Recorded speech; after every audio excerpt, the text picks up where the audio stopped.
Hello, and thank you for choosing this clean, historical Western romance by Emma Ashwood. Before we begin, don't forget to hit that subscribe button. Your support allows us to keep sharing more wonderful stories for free. So grab a cozy spot, kick back, and let this story whisk you away to a different time and place. Enjoy. Copyright Emma Ashwood. A Valentine's Sorrow by Emma Ashwood. Chapter 1, New York, February 1867. She paid the toll at the booth and walked onto Brooklyn Bridge with the wind slicing through her threadbare coat. It was Valentine's Day, and although it was a day of love, today would be her last in this life. Fear crept up her spine, but she took a deep breath to quickly force it back down again. She had no choice. If she did, she wouldn't be climbing the railings of the bridge. She held on tightly, the wind whipping as her breath expelled in white little puffs. She glanced down at the inky black water below and knew it would be freezing. But the water didn't frighten her. It might be freezing and drag her under within seconds, but it would also bring an end to this life of misery and misfortune. Clinging to the railings, she closed her eyes and thought back on all that had brought her to this moment. It isn't every girl who feels blessed to be married at the age of 17, but that had been the way Mary Beth Collins had felt. After her mother had passed when Mary was just a little girl, Mary Beth had spent most of her childhood looking out for her alcoholic father. When her father announced that she was to marry Arthur Everston, Mary Beth had been abhorred at first. Arthur Everston was her father's bookie, and she knew that her marriage to Arthur was a way for her father to pay off his debt. She had been desperate to find a way out of the wedding, but living in the slums of New York in 1867 didn't really give Mary Beth much of an option. She had cried on her wedding day, but soon learned that marrying Arthur Everston might have been the best thing that could ever have happened to her. Not only did Arthur treat her with respect and kindness, but he treated her like the daughter he never had. At the age of 54, Arthur wasn't looking for a romantic relationship, but rather a companion to share his life in his large mansion. Arthur paid her father handsomely never to contact Mary Beth again, which provided a reprieve from the horrible life Mary Beth had known. He had bought her the finest dresses, the most beautiful jewelry, and had taken her to balls she had only ever dreamed of, ever attending. The fact that Arthur was a bookie didn't bother Mary Beth in the least. His business dealings were none of her business, and if a few dodgy-looking men happened to stop by their large brownstone now and then, she pretended not to see. They were living in tough times, and seen from a certain perspective, Arthur was doing nothing wrong. He was simply offering short-term loans to help those who wouldn't get relief elsewhere. If he took a few bets on the side, at least he paid the winners their dues. Mary Beth's father passed a year after her wedding to Arthur. She attended the funeral alone, with only herself and the priest in attendance. It had been a dreary day, but Mary Beth couldn't help but feel relieved. Her father had finally been released from a life of misery and debt, and the disease that had destroyed his lungs over the last few years. Arthur had supported her throughout that horrible time and suggested she take some lessons to help her take her mind off her problems. She had expected Arthur to instruct her on what lessons she was to take, but even there, he had given her a choice. Mary Beth had opted for sewing lessons, having never had a mother to teach her the coveted skill. Soon she knew how to sew her own undergarments, and with time she even learned to make shirts and dresses. Mary Beth was finally feeling as if life was no longer throwing lemons at her. Until the day the doctor had come in early January. Arthur was sick with an ailment that could not be cured with any form of medication. This ailment was of the type that would rob him of his life: consumption. He hadn't noticed the disease until it rendered him bedridden. The prognosis wasn't good, and little by little, Arthur's business began falling apart. The hounds were knocking at the door, even as Mary Beth was praying for Arthur to be healed. She had come to love the kind older man and knew that without him, her future would be bleak. On Valentine's Day, she had sat by his bedside and told him for the first time that she loved him and that she appreciated everything he had done for her. Arthur had lapsed into a minor coughing fit and then declared having fallen in love with her and how their future would now be stolen from them. The revelation had startled Mary Beth. If she had known sooner, her relationship with Arthur could have meant so much more. Arthur died on the evening of Valentine's Day when his lungs could finally not draw breath for even another moment. Mary Beth had cried over his body and knew that she would never love again. Arthur might have been old enough to be her father, but he had shown her the meaning of patience, love, and kindness. One by one, the debt collectors had come to claim their due. Arthur, who had been very affluent, was soon stripped of almost everything but the house. Then the bank had made an appearance. Mary Beth had left the home she had shared with Arthur, carrying nothing but a carpet bag and the pearl pendant he had gifted her the year before. Destitute, she headed back to the slums, where she used a little of the pittance she had inherited to secure a room in a tenement building. For a woman who had lived a life of luxury, Mary Beth couldn't believe she was once again poor with no prospects of change in sight for the future. She opened her eyes and again glanced down at the water, feeling a tear slip over her cheek. She had no real choice other than to jump. It had been a year since Arthur had drawn his last breath, a year of struggling by with the small inheritance he had left her. Mary Beth barely had enough to pay for another month's rent, and with the economy being what it was, there weren't very many job opportunities available in the slums. Over the last few months, Mary Beth had applied for every available position she knew about. Everything from a cleaner to a nurse, right down to the lady sitting in the toll booth on the bridge. No one wanted her. No one cared. All that was left for her was to put an end to her life. She had thought this over a few times and knew drowning would be a better way to go than to starve on the streets. Mary Beth looked down at the water and felt her breath catch in her throat, even as sobs began racking her shoulders. Was this to be the culmination of her life? Drowning herself in the Hudson on Valentine's Day? There simply was no other option. She glanced up at the cold, cloudless sky and shook her head. Lord, if you had other plans for my life, now would be a good plan to reveal them. I'm destitute, hungry, and I know there is nothing in store for me but more heartache. I know you don't approve of what I'm about to do, but I pray that you will understand, that you will see I have no choice.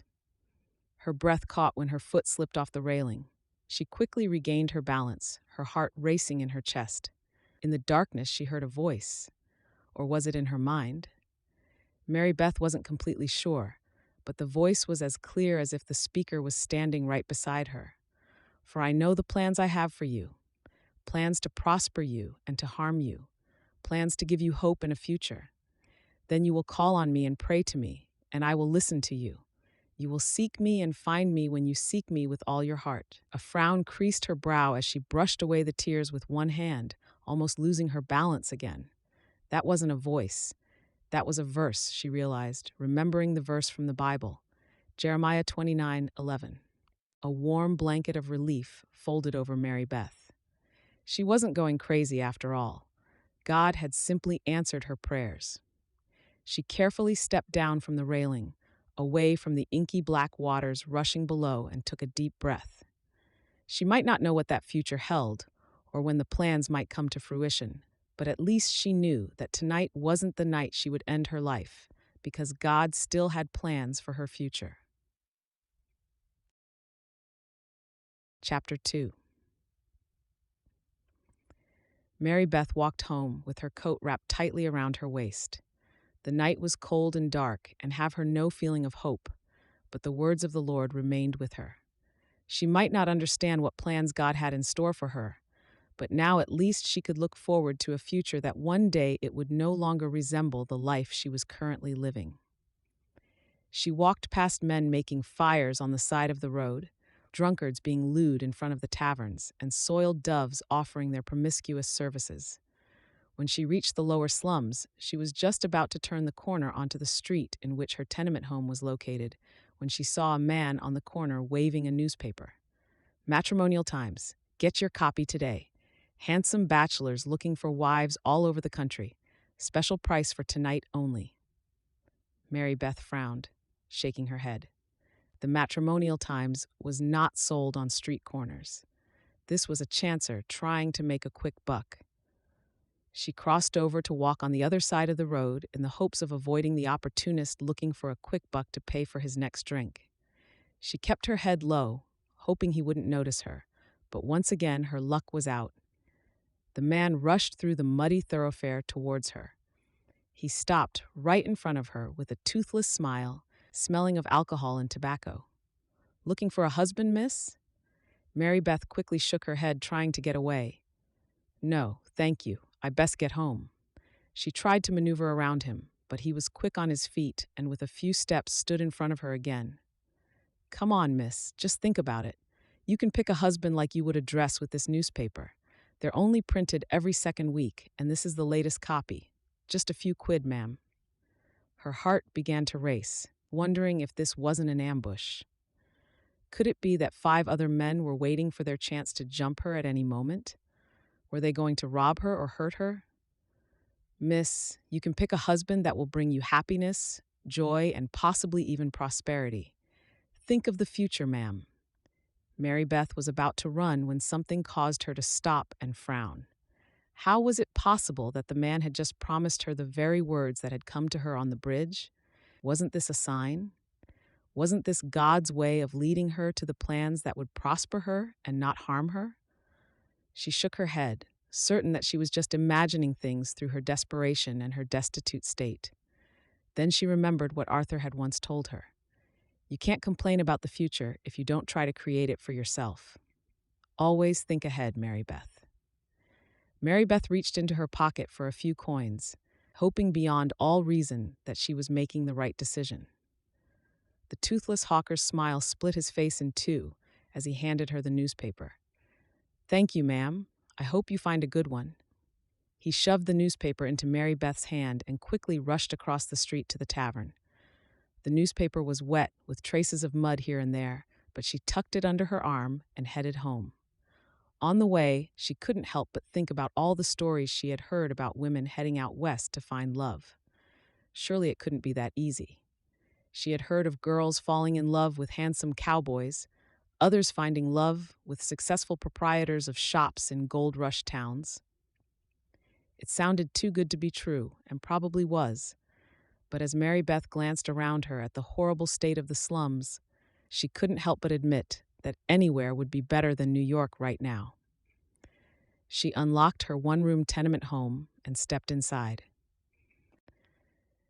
She placed the newspaper on the small table and made herself a cup of tea, glancing at it every now and then as if it would jump up and bite her if she was not careful. After the first sip of tea, she felt the cold slowly melt from her body, having spent so long outside at the mercy of the winter elements. It was Valentine's evening, and instead of jumping off the bridge, she had bought a copy of the Matrimonial Times. An ironic laugh bubbled from her throat. If that wasn't pathetic, she didn't know what was, but that didn't matter right now. All that mattered was that she needed to find that future, promised to her by God on the bridge. After stoking the coals in the fireplace, Mary Beth finally gathered enough courage and collected the newspaper before sitting down by the fireside. She shook her head, unable to believe that she was even considering becoming a mail-order bride, but soon found herself enthralled. There were men from all over the country seeking wives for different reasons. Some for companionship, some needed care for their children, and others were simply seeking love. The advertisements gave little information about the men, but enough to raise curiosity. Some advertisements were overly embellished, promising handsome children and a humble life sweetened with love. Mary Beth wasn't foolish enough to fall for any of them, but there was one advertisement that caught her attention. Handsome rancher searching for a wife. Thomas Hickok is a gentleman of good breeding, searching for a wife who will brighten his days even more than the Californian sun. Tall, dark-haired, and handsome, Thomas is searching for true love. If you think that you can be a rancher's wife, enjoy hard work along with great rewards, then Thomas Hickok is the man you have been looking for. With a large ranch in sunny California, only a day's ride from Gambler's Creek, Thomas can offer a wife the best of both worlds. life on a ranch with the comforts of town only a short ride away. With ample grazing for his large herd, this rancher is looking forward to becoming one of the biggest ranchers in California, but he would like a wife at his side to help him celebrate this future victory. A stream lush with gold runs through his property, and Thomas also enjoys prospecting at times. Tired of having no prospects? Thomas Hickok can give you the prosperous future you have always dreamed of. All you have to do is to write to him with your intentions, age, height, and estimated weight, and Thomas will answer your letter swiftly. Don't hesitate. Grab this opportunity to find love, change, and a chance to become the wife of the coveted Thomas Hickok. A smile tugged at the corners of Mary Beth's mouth. The advertisement was completely absurd. Thomas Hickok was advertising himself as if he was a prize bull on a county auction, and yet it intrigued her. It was clear he had a good sense of humor, and perhaps a little humor was what Mary Beth needed. She shoved the thought aside, thinking it was as ridiculous as putting herself on auction. But Thomas's advertisement kept mulling over in her mind. She couldn't stop thinking of the prosperous future Thomas promised. By the time midnight rolled around, Mary Beth couldn't help but admit that without prospects for the future, perhaps Thomas Hickok was the future that God had promised her on the bridge. After searching for paper and pen, Mary Beth sat down with a lamp and began writing a letter she never imagined ever penning. She told Thomas about her marriage to Arthur and his subsequent death, along with his hopes for the future. She didn't know much about California, but made it clear that she would enjoy a more temperate climate than that she had come to know in New York. It had taken her nearly 30 minutes of writing and rewriting before she finally folded the letter and placed it in an envelope to post to Thomas Hickok. Dawn had barely broken when Mary Beth rushed out of her tenement home to post the letter before she had any chance to change her mind. By the time she returned, she was both exhausted and excited. Thomas promised to write back swiftly, but Mary Beth couldn't help but wonder how soon she might hear from him. She shook her head, baffled at the prospect of becoming a rancher's wife, and wondered how big his ranch could be. If he was close to becoming the biggest rancher in California, Mary Beth could imagine him to be quite wealthy. Would his home be a log cabin or a more sold structure? She had heard so many stories about the West that she wasn't completely sure what was true and what was fabricated for the sake of the telling. Of one thing she was certain, though, and that was that life on a ranch was hard work. Mary Beth had never been afraid of hard work, especially not if it brought the great rewards Thomas mentioned in his advertisement. She closed her eyes and prayed that God would bless her letter and that Thomas would write back to her soon. Chapter 3. For months, the letters had passed back and forth between Gamblers Creek and New York. Mary Beth found a job at a tailor, which enabled her to pay the rent for her tenement apartment. On some months, she received correspondence from Thomas twice or even 3 times, while on others, she might get only one letter. She had learned a great deal about Thomas during their months of correspondence. Although he was a rancher, he was currently more focused on prospecting, believing it to be where his fortune lay. Mary Beth couldn't help but be a little reticent to jump on a train and join him in California with hundreds, if not thousands, of prospectors already there, also believing their future to be lying in a stream somewhere. Wealth wasn't guaranteed for any prospector, but then neither was Mary Beth's future in New York. The inheritance she had received from Arthur was dwindling, and soon Mary Beth would have nothing to fall back on. Her wages from the tailor shop were not nearly enough to survive on. Every week she looked forward to hearing from Thomas, and on those weeks when she didn't, she couldn't help but fear a mishap of some kind had befallen him in the wilderness. She heard such awful stories about bear attacks and brutal savages that she had come to fear that her future with Thomas might come to an end before it even started. With Christmas came snow. Mary Beth stood outside in the early morning to admire the pristine white blanket that covered New York, knowing that within hours it would become no more than a nuisance and a muddy mess. She spent Christmas Eve on her own, wondering if she would be spending her next Christmas with Thomas. When the new year dawned, Mary Beth was eager to be in contact with him again. She received a letter from him on the 2nd of January. The letter was short, but it held the promise Mary Beth had been waiting for over the many months. My dearest Mary Beth, I hope this letter finds you in good health. I have good news. After months of scouring the creek, I finally found the nugget of gold I have been praying for. I write to you now, a wealthy man with a prospecting deed. There are numerous mining companies interested in gaining a claim for my property, but these are all decisions I'd like to discuss with you, in person, if possible. Mary Beth, I've come to know you as a kind and caring woman, one that no doubt has suffered somewhat in her life. I'd like to ask you for your hand in marriage. Come to California, come to Gambler's Creek, and be my wife. Together, we will make the decisions that will affect our future. Together, we will build a life on the ranch, and we will grow our herd. I look forward to hearing your answer. Yours truly, Thomas Hickok. Finally, she was ready to bid farewell to her life in New York and set off on a new adventure in California. Thomas needed her, and she couldn't wait to help him make the decisions that would affect their lives. For a moment, a signal sounded in her mind, and she had to consider whether this was really the right thing to do. Mary Beth shoved the thought aside to face reality. In California, she had Thomas waiting for her. Perhaps nothing would come of the nugget of gold or the mining companies offering to buy his claim, but the chance was good that she might finally find the peace and love she had been in search of for most of her life. Nothing in life was certain, but Mary Beth knew that if she stayed in New York, she was certain of a bleak future. Without an affluent father, she wouldn't find a match. As for love, when people were uncertain of their next meal, they didn't care too much about finding love. New York had become home to immigrants and the engine of the new world. All who found themselves here were merely battling to stay in the race. Many fell out. Mary Beth had almost fallen behind on the side of the road on many occasions, but Thomas was giving her a way out.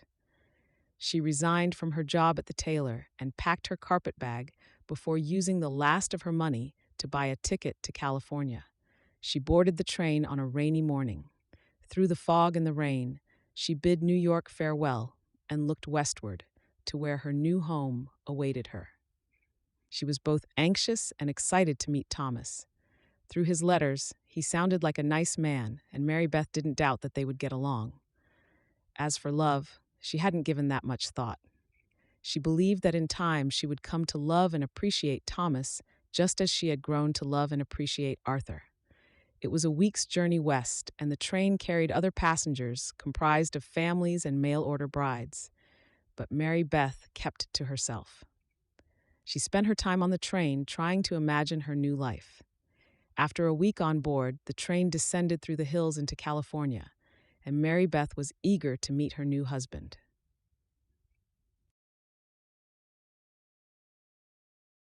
Chapter 4. Gambler's Creek, California, 8th of January, 1868. Mary Beth arrived in Gambler's Creek during the late afternoon. Although it was cool, the weather was nothing like the brutal chill of January in New York. She said her goodbyes to her fellow travelers before she disembarked from the train. The town of Gambler's Creek was small, about the size of a 3-city block in New York. The road was just dirt and dust, and the people gathered on the platform looked just as dusty and windblown as the platform itself. Her heart was racing in her chest as she collected her carpet bag and watched the train pull out of the station. For a moment, bile rose in her throat, and her tummy tightened into a ball of nerves, wondering if she had just made the biggest mistake of her life. What if Thomas didn't arrive to collect her? What if she didn't like him? What if he was old, fat, and bald, and was just looking for someone to clean his house and cook for him? The doubts began to multiply as Mary Beth turned and looked around the platform. Thomas had described himself as a tall man with broad shoulders, but Mary Beth could see only a few wiry wranglers standing nearby and a few men outside the tavern in the distance. Her heart jumped into her throat. Had Thomas forgotten she would be arriving today? She had written to confirm the date of her arrival, but the letter may well have been lost in the mail. Mary Beth took a few deep breaths to calm her racing heart while she watched as all the passengers on the platform were met by family and friends awaiting their arrival. Everyone left except for Mary Beth. She found a seat and finally gave in to the tears that had threatened to fall for the last 2 hours. What if Thomas had run into problems and he couldn't be there to fetch her? Surely there had to be a reason for his tardiness. When she heard footsteps on the platform behind her, Mary Beth turned hopefully, wishing it to be Thomas. But it was the sheriff. A frown creased her brow as she assessed the scowl on the man's face. He was tall, at least 5 inches taller than Mary Beth. His hair was black, almost the color of soot, but it was his eyes that caught her interest. They were almost the same color as his hair, dark and foreboding. A shiver traveled up Mary Beth's spine as he stopped before her. "Can I help you, ma'am? I have been watching you all afternoon and it seems no one's coming to get ya." His voice was deep, making the hair on the back of Mary Beth's neck stand on end. Although she was in no way on the wrong side of the law, she couldn't help but feel intimidated by the man standing over her. Mary Beth stood and straightened her skirt before tilting her neck to look the sheriff in the eye. "My name is Mary Beth Collins. I have traveled from New York and arrived on the afternoon train. My betrothed, Thomas Hickok, was supposed to meet me. I'm sure he's just running late." A frown creased the sheriff's brow as he let out a low whistle. Mary Beth wasn't sure of the intention behind the whistle, but waited for the sheriff to explain. When he finally turned to meet her gaze again, it was with an expression of apology. "My name is Eric Colt. I'm the sheriff here in Gambler's Creek. Have been for the last 4 years. Unfortunately, I have bad news to impart to you." Mary Beth's heart skipped a beat.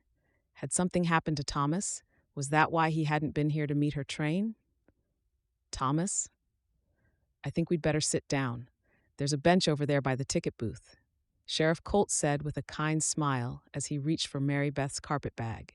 He lifted it as if it weighed nothing at all, whereas it had taken all Mary Beth's strength just to haul it from the train onto the platform. She followed him to the bench and took a seat, waiting for him to impart his bad news. She couldn't help but feel that she shouldn't even be surprised. All her life, things had a way of falling apart. Why did she expect this would have been any different? "Miss Collins, can I call you Mary Beth?" Sheriff Colt asked gently, as if Mary Beth was an injured animal. A frown creased her brow as she felt her temper start to rise. "You can call me whatever you like, Sheriff, as long as you tell me why Thomas Hickok didn't arrive to meet me." "I will," Sheriff Colt said as he removed his hat. His hair fell over his forehead, clean and freshly washed in contrast to the rest of Gambler's Creek that looked dirty and dusty.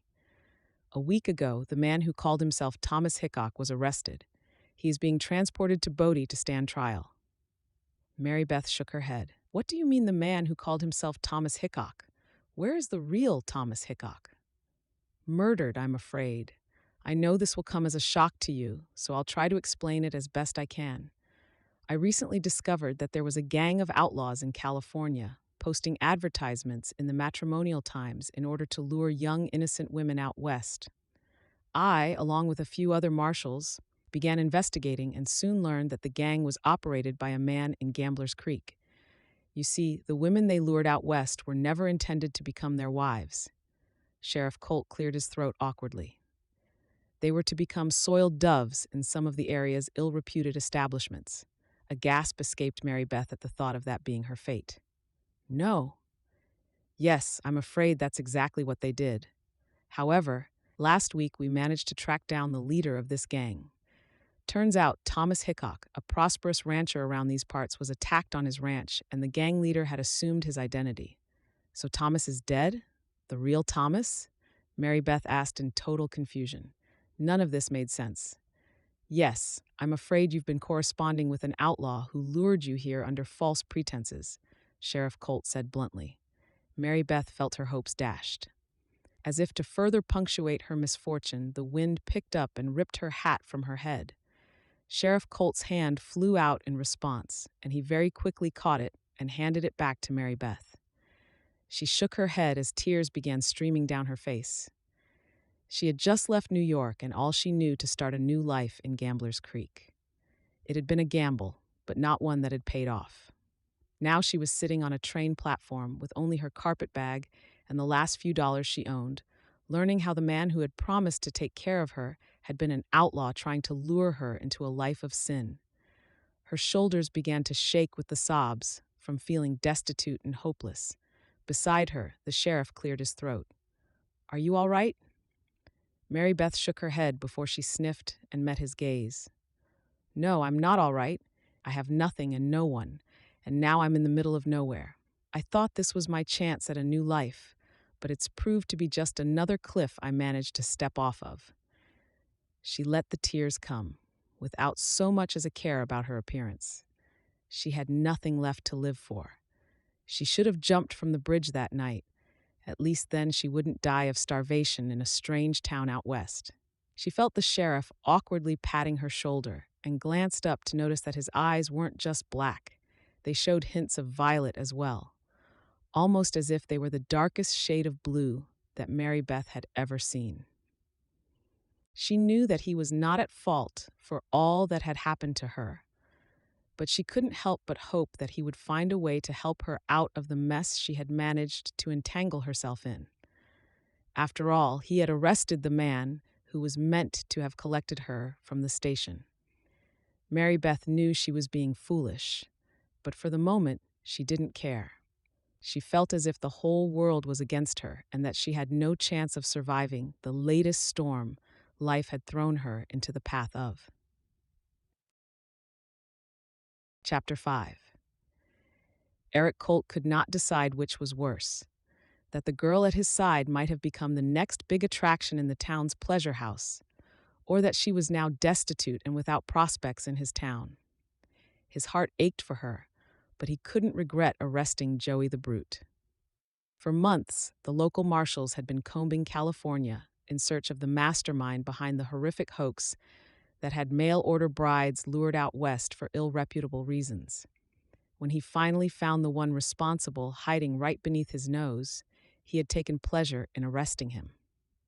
For a moment, he was taken back to his years as marshal, sleeping under the stars and riding until he could barely walk, with the aim of clearing the West of highwaymen, robbers, and murderers. He still couldn't believe that he had finally taken a steady position as sheriff of a small town. Eric would never be sure whether the last Mexican invasion had cured him of life as a lawman on the range, or whether it had been the small piece of land that came with the position of small-town sheriff. He wasn't a rancher by any means, but the dozen steers he now owned, along with a few horses and some poultry, did bring him joy at the end of a long, hard day. As for taking a wife with whom to share his life, that wasn't a notion he had ever given any thought to. Taking a wife would mean responsibility, and although he was doing well for himself right now, Eric would be the first to admit that one's situation could very well change without notice. When and if his situation ever did change, he didn't want that responsibility on his shoulders. He might not spend his days on horseback chasing outlaws anymore, but that didn't mean Eric was eager to be tied down. He glanced at the woman sitting beside him, and his heart ached for her. He could see that she was crestfallen and disappointed.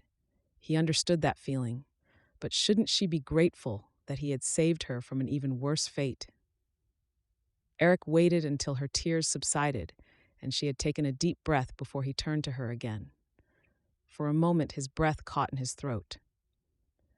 Living in the West, Eric didn't see many women from the city, but he'd passed through some of the biggest towns during his time as a marshal. He couldn't remember ever coming across a prettier girl during all his travels. Her hair wasn't just brown, it was the color of bark after a soft rain. Here and there, lighter hints were evidence of the sun having kissed her head.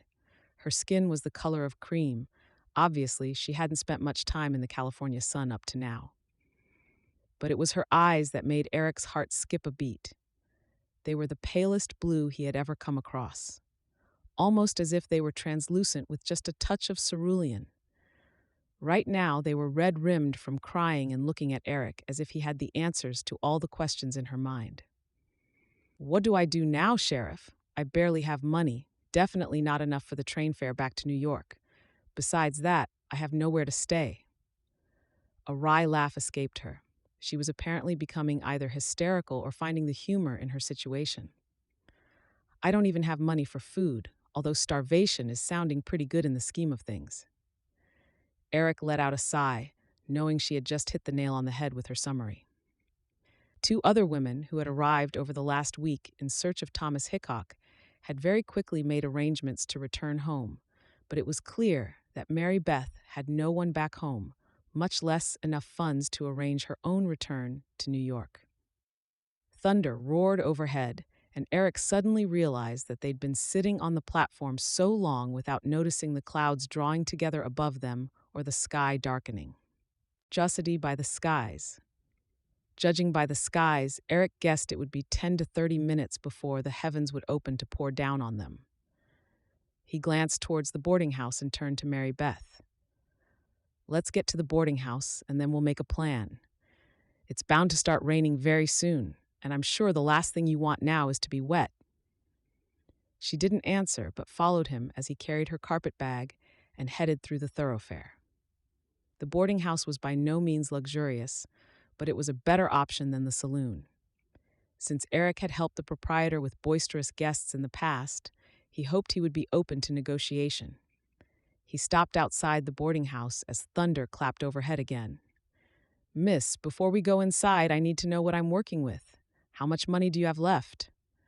Mary Beth gasped at the direct question, but Eric had no time for courtesy right now. Look, I can try to negotiate with the proprietor on your behalf, but there's no use in negotiating outside of what you can afford.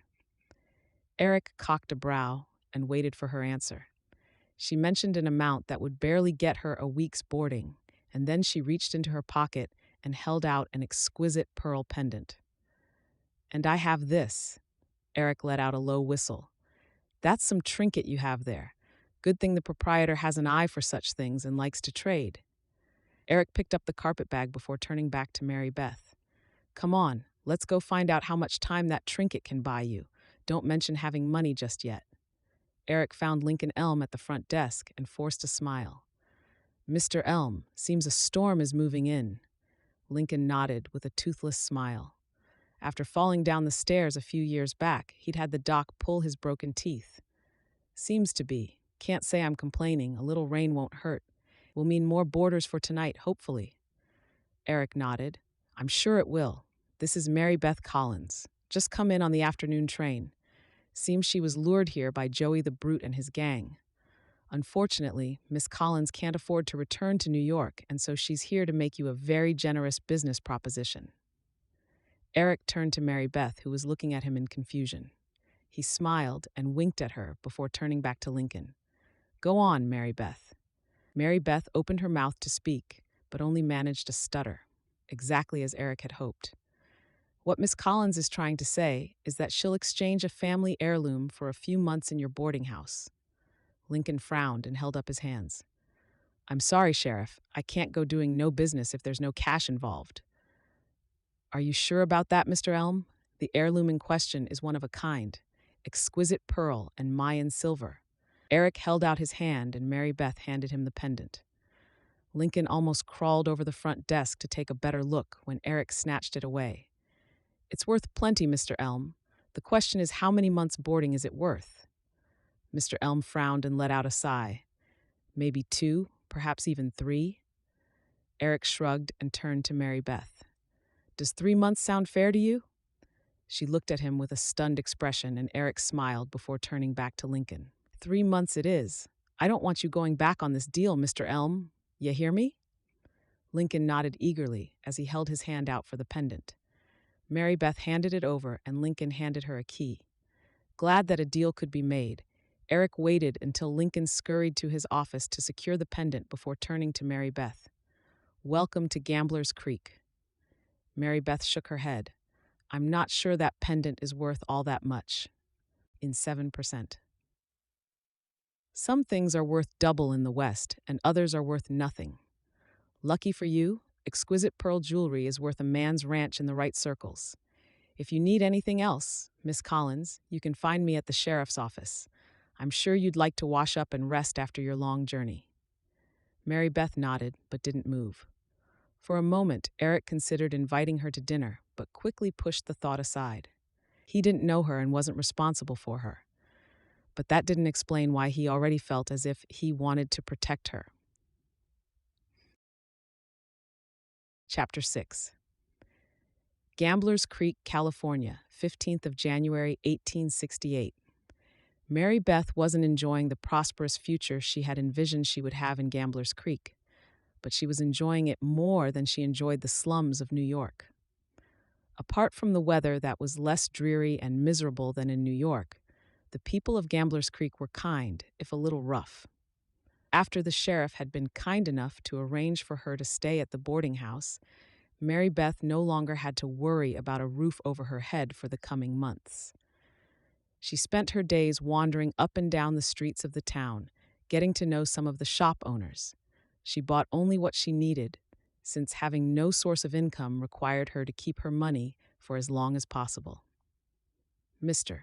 Elm was kind enough to include breakfast in her board, although she had to arrange for her own dinners. On most nights, she dined on bread or biscuits paired with a glass of fresh milk. Milk was surprisingly affordable in Gamblers Creek. It took only a week in Gamblers Creek for Mary Beth to become restless. She wasn't looking for a husband, but she could not tolerate not doing anything. She had asked Mr. Elm if he needed help at the boarding house, and he had eagerly accepted her offer, only to reveal that he was not able to pay her. Over the previous 2 mornings, Mary Beth helped with the morning cleaning, merely to keep herself busy, having the rest of the day to herself. It was a beautiful day regardless of the winter season, and Mary Beth found herself wandering the thoroughfare yet again. She walked past the saloon, where soiled doves were crooning on the balcony for weary travelers to come inside and indulge a little.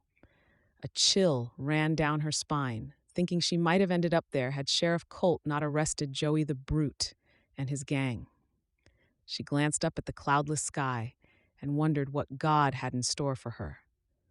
Surely he wouldn't have her come all the way out west if it hadn't been part of his plan. She reminded herself to thank the sheriff for rescuing her from a fate worse than death, and then turned around and bumped into a solid obstacle.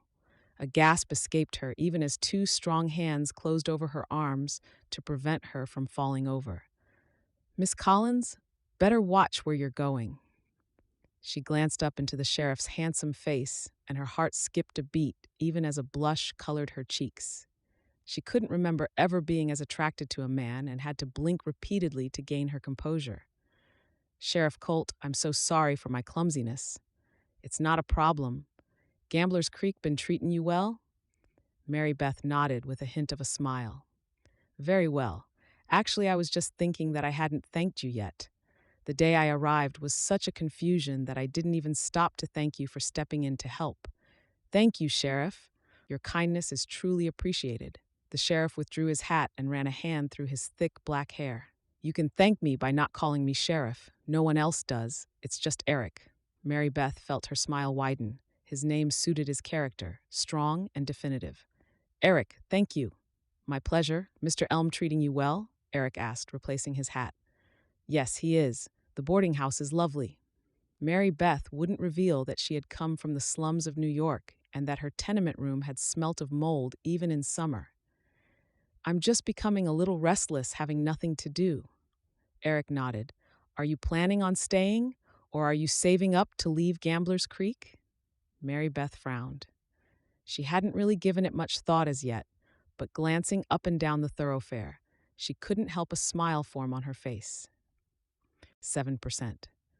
Her coming to Gamblers Creek might have been a mistake, but she didn't regard being here as a mistake. She thought of New York and all she had lost there and the meager wages she had earned for unreasonably long hours of needlework and couldn't imagine ever going back. "I don't think I'll be returning to New York, although that means I'll have to find a way to stay in Gamblers Creek."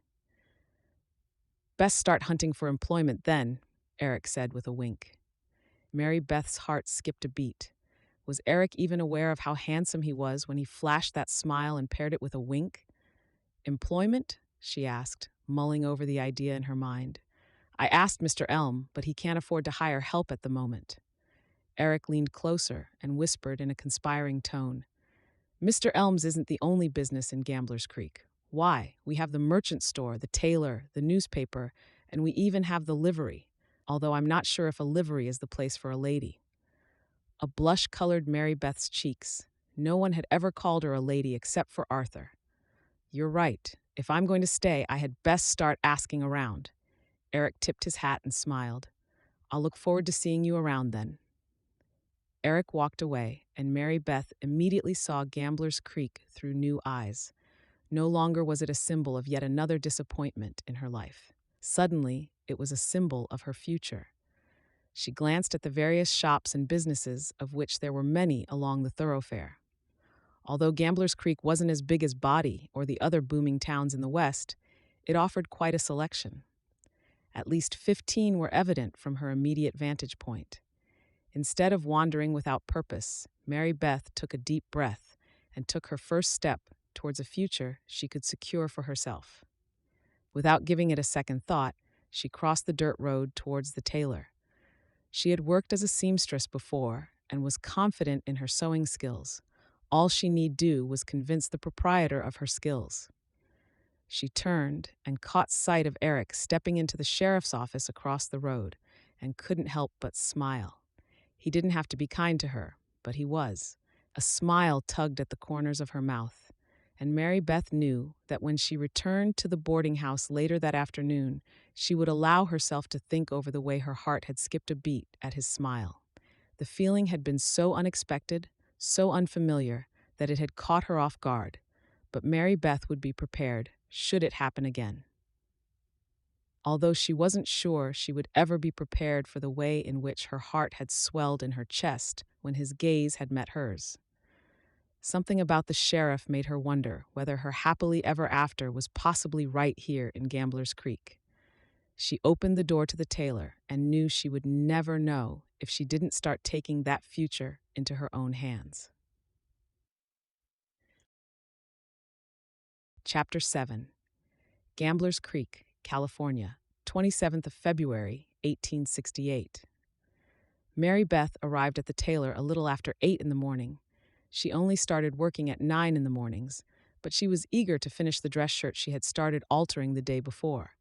The aroma of coffee and fried grit hung in the air, bringing a smile to her face as she walked through the shop towards the small kitchen and back room, which formed part of the proprietor's residence.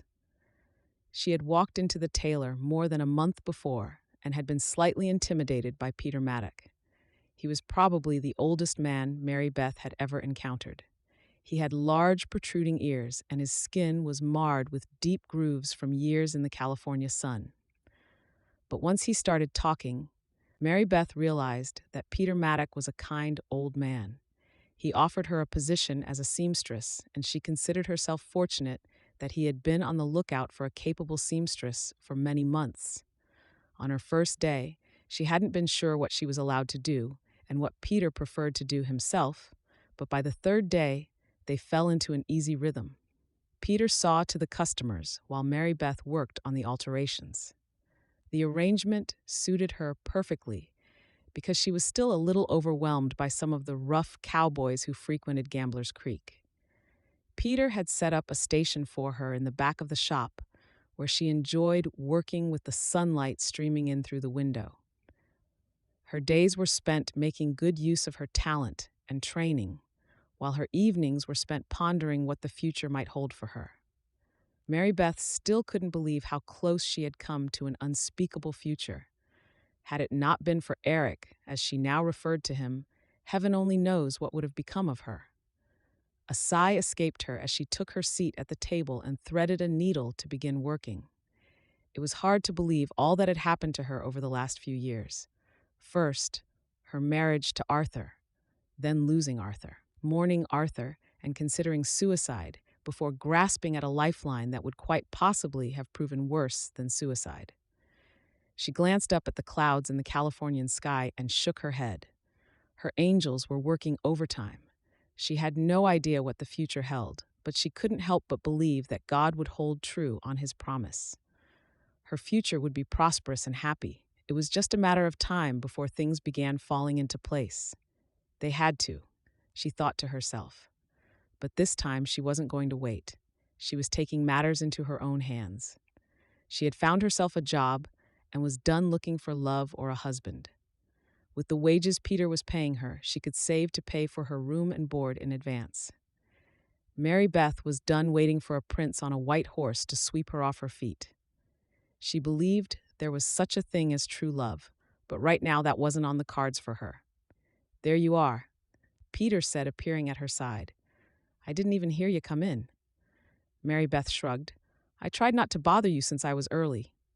"Nonsense. You're not a bother. You could have joined me for breakfast." Mary Beth smiled up at him in response to the kind offer. "Maybe I will." The door opened and the copper bells jingled from it, announcing a customer. "Another day, another alteration," Peter chuckled as he moved towards the door. Mary Beth focused on her sewing, making sure all the stitches were straight and uniform in size when Peter called to her. "Mary Beth, Sheriff's here to see ya." A frown creased her brow as she put aside her sewing and headed to the front of the shop. "Sheriff?" Eric smiled broadly and tipped his hat. "Mary Beth, I just wanted to make a turn to see if you've settled in." She felt a blush color her cheeks as she nodded. "I am.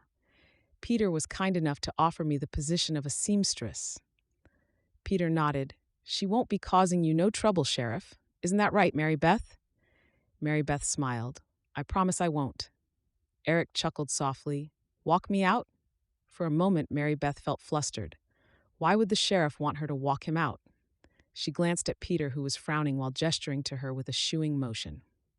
They walked from the shop and stood on the small porch outside, and Mary Beth couldn't help but feel nervous. Was something wrong? Is that why the sheriff wanted to talk to her? "Sheriff, if I've done anything," Mary Beth started. Eric shook his head. "I thought we had established that you're going to call me Eric. You have done nothing wrong.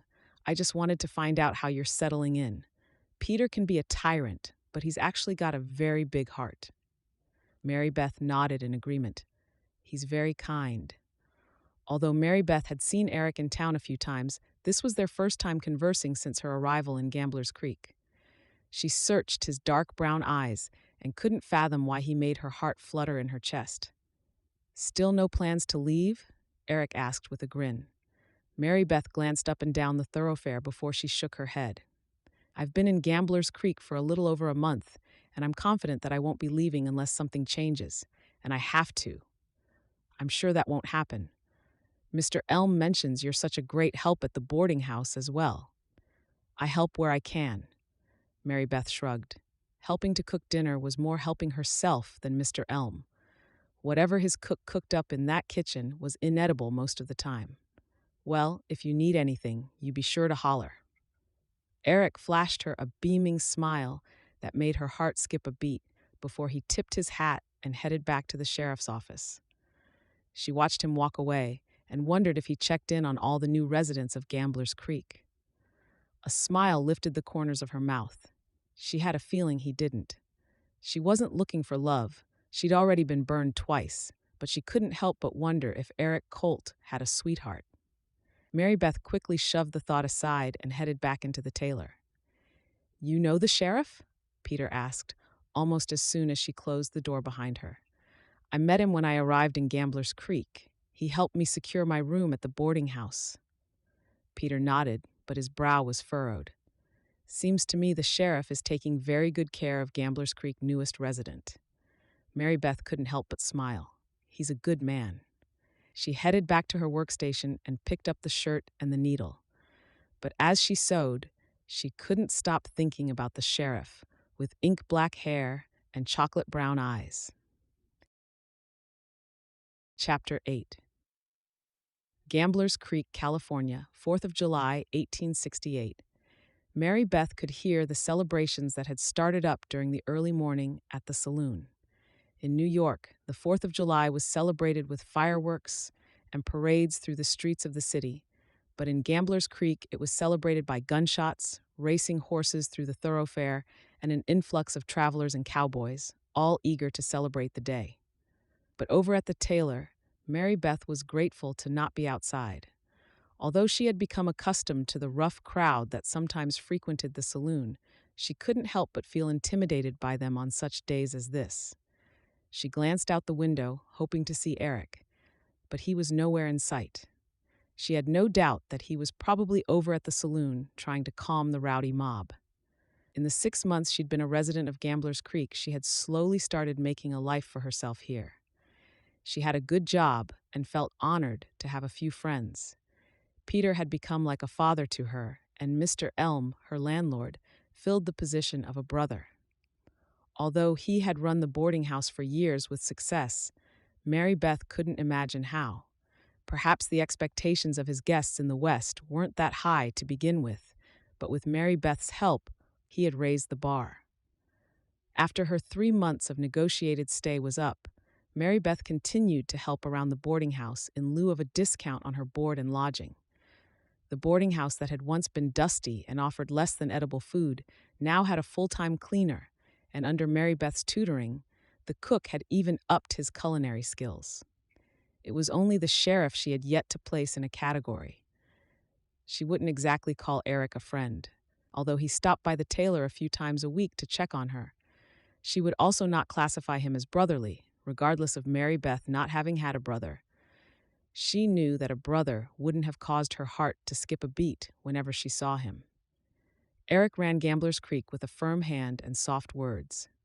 Not once during the last 6 months had Mary Beth ever heard him raise his voice. But a few curt, softly spoken words, timelessly spoken, quickly calmed the heated heels of even the meanest cowboy. A smile curved the corners of her mouth as she checked the time on her watch.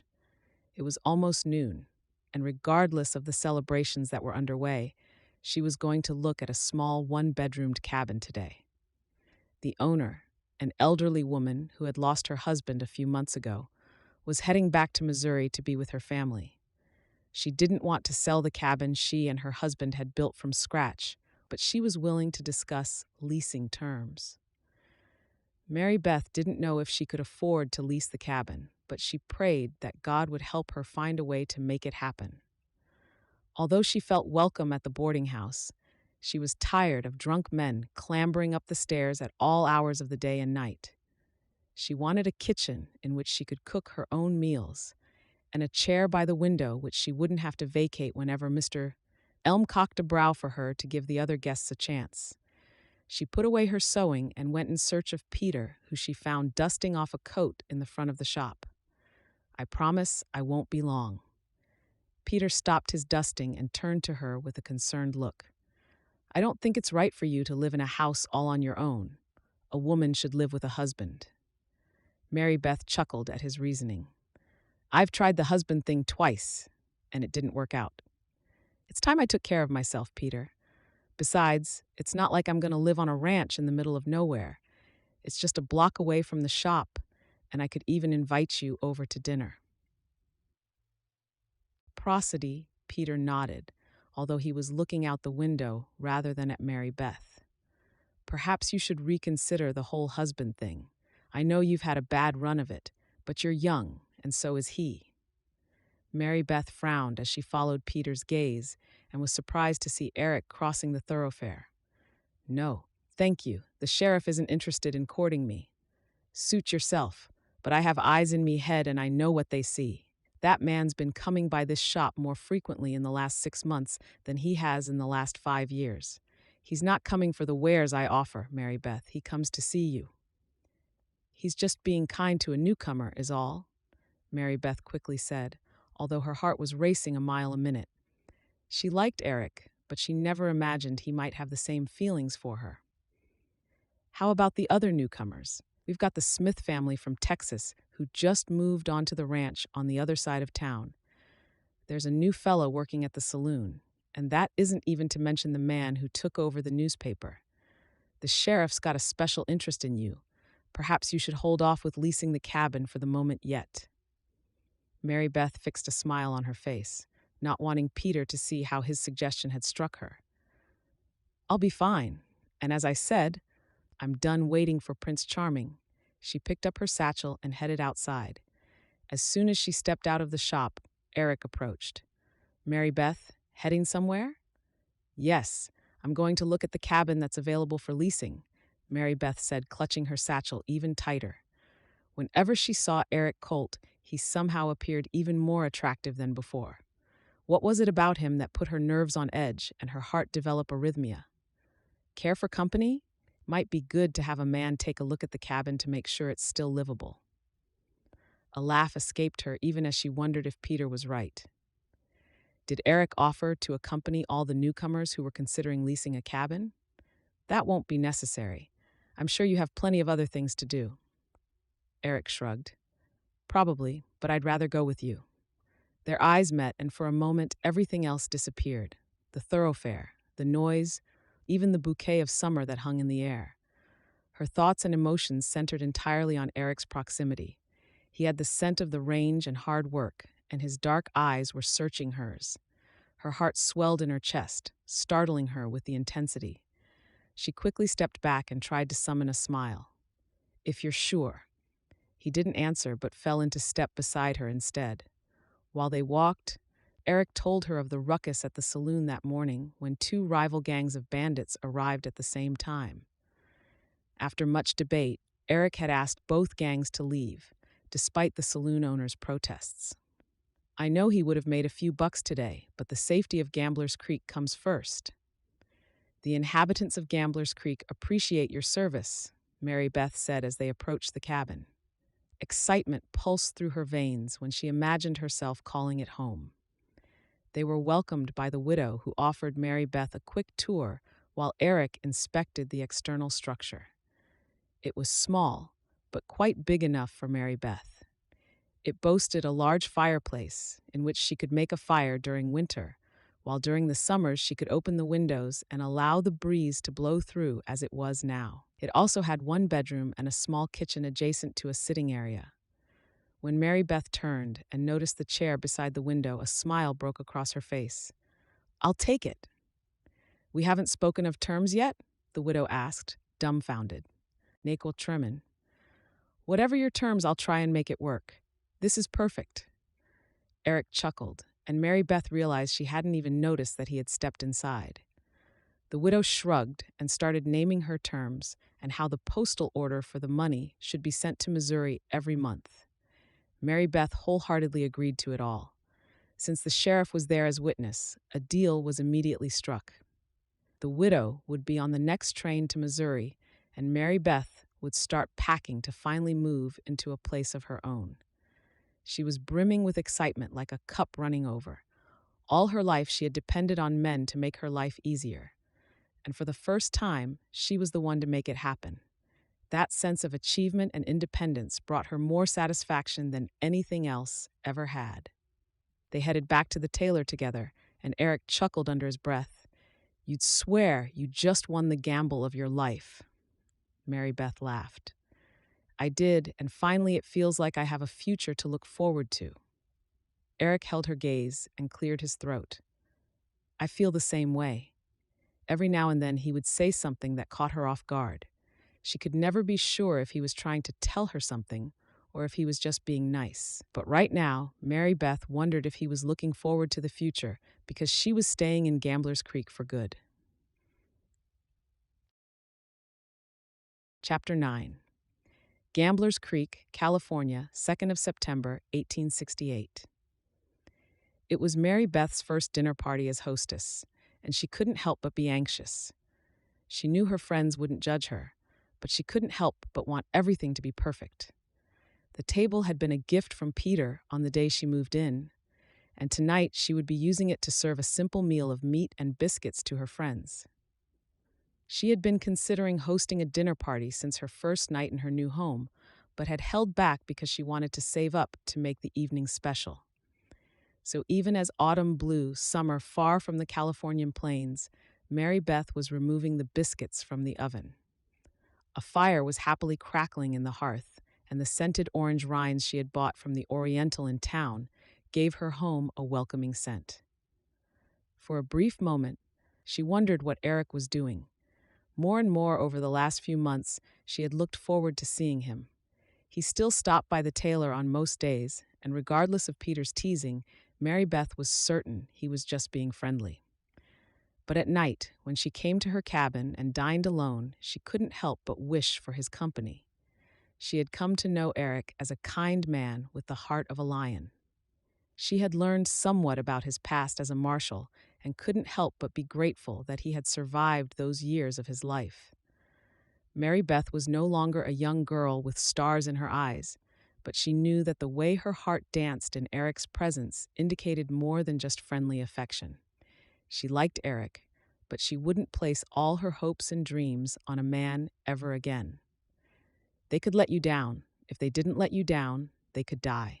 She still missed Arthur at times, but not once since her arrival in Gambler's Creek had she missed New York. Gambler's Creek was so much smaller, and the people were kinder. In New York, almost everyone had looked down their noses at Mary Beth. A girl from a poor home would have never fit into the high-class social circles of New York. But in the West, distinctive classes were not evident. Of course, you could tell breeding from the manner in which the women spoke or dressed, but that didn't keep women from different backgrounds from becoming friends. Mary Beth took a seat by the window and waited for her friends to arrive. Her friends were a good combination of misfits, ruffians, and classy. Shelley was the school teacher, born and raised in Boston. She spoke with perfect diction and always looked as if she had just stepped out of a New York brownstone. Rowena was a ruffian. Born and raised in a wagon on the range, she was now one of the best trappers in California. Every man in Gambler's Creek knew that Rowena's aim was as sharp as her tongue and took care not to bother her in any way. She spent most of her time out trapping, but whenever she came to town, she and Mary Beth would catch up. Then there was Liza. Liza had been orphaned at a young age and had been raised in a pleasure house. After finding the Lord, a preacher had helped her start a new life. She was now working with the preacher at the church in town. Liza had the sort of understated beauty that lured you in. Her soft demeanor and warm brown eyes exuded serenity. Rowena arrived first. My, Mary Beth, you got yourself one heck of a place here. Next time I might just forgo the boarding house and bunk here. Mary Beth laughed. Thank you, Rowena, although I do have only the one bedroom. I don't mind a sofa or the floor for that matter, as long as I got a roof over me head. Rowena laughed rambunctiously. No sooner had Mary Beth offered Rowena coffee than there was a knock at the door. Mary Beth opened the door and welcomed Shelley inside. Mary Beth, what a lovely cabin you have. Did you make the window dressings yourself? I did. Welcome, Shelley. How are you? Grateful it's summer, Shelley laughed. We only have 1 or 2 hours of class every day before the children head home to help their parents. I must admit, I feel a little like a lost hat in a strong breeze with not having them around the whole day. Liza was the last to arrive, and as always, she was a little shy around the other women. One by one, they took their seats at the table, and Mary Beth served the dinner. Liza breathed a contented sigh as she took a bite of her biscuit. Mary Beth, you should have become a cook. Mary Beth laughed at the compliment. Thank you, although biscuits and meat are about the best I can offer as a cook. Well, I'd best make sure I come again before I leave. Where you off to? Rowena asked, as she attacked her slice of meat as if it was still alive. Liza's eyes widened with surprise at Rowena's appetite. A mission. A mission, Shelley asked, perplexed. But you work for the church? Liza nodded. I'm going to be a missionary down south. There are so many who have lost their way who need to be drawn back into God's embrace. The preacher and I will be leaving in a few days. Sounds like quite the adventure. Mary Beth smiled, although she was going to be sad to see Liza leave. I have news, Shelley suddenly announced. I'm having dinner with Mr. Elm this Friday evening. 3 pairs of eyes settled on Shelley, all wide with surprise. You're being courted by Mr. Elm? Mary Beth asked, startled. Shelley nodded. He's a kind man, if a bit older than I am, but I think it's time I start thinking of finding a husband and settling down. I'd like a family. Rowena chuckled. Why? So you can just take care of them for the rest of your life? Rowena had never made a secret of her indifference to love and relationships. If you think that Mr. Elm is the person with whom you want to share a future, then I'm happy for you, Mary Beth offered. I agree. Age doesn't matter, and he can provide for you. Liza added her opinion softly. How about you, Mary Beth? Any romantic interests we should know about? Shelley asked, hopefully. Mary Beth knew she was just trying to deflect the attention from her. In Gambler's Creek, I'd say all the good ones are taken, but it wouldn't be true. All of them are taken. Shelley frowned, shaking her head. And the sheriff? He's not taken? That's right, Mary Beth. Sheriff's not taken. I hear he's been going to the tailor shop so often he probably has an entirely new wardrobe, Rowena added with a cocked brow. Mary Beth felt a blush color her cheeks. Don't be dilly. The sheriff and I are just friends. There's no romantic interest between us. Liza sighed and shook her head. Mary Beth, life is too short not to clutch at every chance at happiness that comes along. Are you afraid of getting married? Mary Beth shook her head and took a deep breath before telling the story of her first marriage and how she'd come to be in Gambler's Creek. So, as you can understand, I'm not all that eager to entrust my entire future on a man again. But Eric Colt isn't just any man, Shelley said in a teasing voice. If I thought I'd stood a chance, I would have had my eye on him instead of Mr. Elm. But it's clear he's more interested in you than even keeping law and order in Gambler's Creek. Mary Beth frowned. She couldn't believe what Shelley was saying. Was it possible that Eric liked her? She had been so focused on making a home for herself that she hadn't even considered falling in love again. Is there some percent? Suddenly she thought back to all the times he had looked at her in the way that made her heart skip a beat. The way she looked forward to seeing him and how she missed him when she didn't see him. She wasn't looking for love, but for some reason, Mary Beth remembered the words on the bridge that life-defining night. Was it possible that God had love in store for her? Mary Beth was quiet for the remainder of the evening. She spoke when spoken to, but when her friends finally left, she couldn't help but be relieved. She hadn't once considered that Eric might like her as more than just a newcomer to town, but now it was no longer only Peter who was teasing her. Now her friends were doing so as well. Could it be possible that Eric did like her? If he did, how would she know if he didn't tell her? He hadn't once asked her out to dinner or made any reference whatsoever to their friendship being any more than just that. After cleaning the kitchen, she headed to her room and knelt beside her bed. Clasping her hands in prayer, Mary Beth closed her eyes and began to pray. Dear Lord, thank you for all the blessings you have given me. Thank you for this town, my friends, and thank you for Peter and his kindness, dear Lord. Please bless them all with good health and prosperity. Lord, I don't know what your plans are for my future, but please help me understand the feelings I have for Eric. Is this the second chance I was hoping for, or am I only going to get hurt again? Please, Lord, guide me on the path you have chosen for me. Guide me and protect me from more heartache. Please go with Eric, Lord. If he does like me, please give him the courage to tell me. I've been so badly hurt in the past, and I've suffered such loss. Please protect me against it in future. I ask this not because I deserve it, God, but because I believe in your mercy and love. Amen. Chapter 10. Gambler's Creek, California, 18th of September, 1868. Mary Beth was hanging out the laundry on a cool Saturday morning. Although there was a chill in the air, she didn't think it would rain. Working at the tailor from Monday through Friday meant weekends were for cleaning and catching up on the chores around the house. Living alone meant not too many chores to be done, but Mary Beth enjoyed doing the laundry and cleaning her cabin. Some days when the weather was nice, she would even venture into the fields just outside of town to pick flowers for the kitchen. She had just hung the last sheet on the line she had spun with twine when she noticed someone coming around the side of the house. Eric smiled at her, even as he dipped his hat. Mary Beth's heart did a flip at the sight of him. Ever since her friends had made it perfectly clear to her that they believed Eric was romantically interested in her, Mary Beth couldn't help but start to acknowledge the attraction she felt for the handsome sheriff. Whenever he stopped by the tailor shop over the last 2 weeks, she found herself wondering if they had been right. Surely, if Eric had been interested in her, he would have asked her out, or somehow have made his intentions clear. She pushed the wayward thoughts aside as she moved towards him. Good morning, Eric. What brings you about this early? It's mid-morn. Wouldn't call it early as such. Busy day? Eric asked, glancing at the laundry. A blush colored Mary Beth's cheeks, and she was grateful that she had the common sense to hang her undergarments in her room to dry. Something like that. No highwayman to chase down today? The conversation felt a little stilted, not like other days when they just spoke about anything and everything without even a second thought.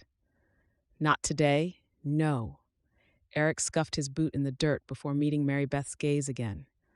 Was that anxiousness in his deep brown eyes, she wondered. Mary Beth, I was wondering. Eric chuckled and shook his head. I don't do this often, so excuse my clumsiness. Would you happen to be free later this afternoon?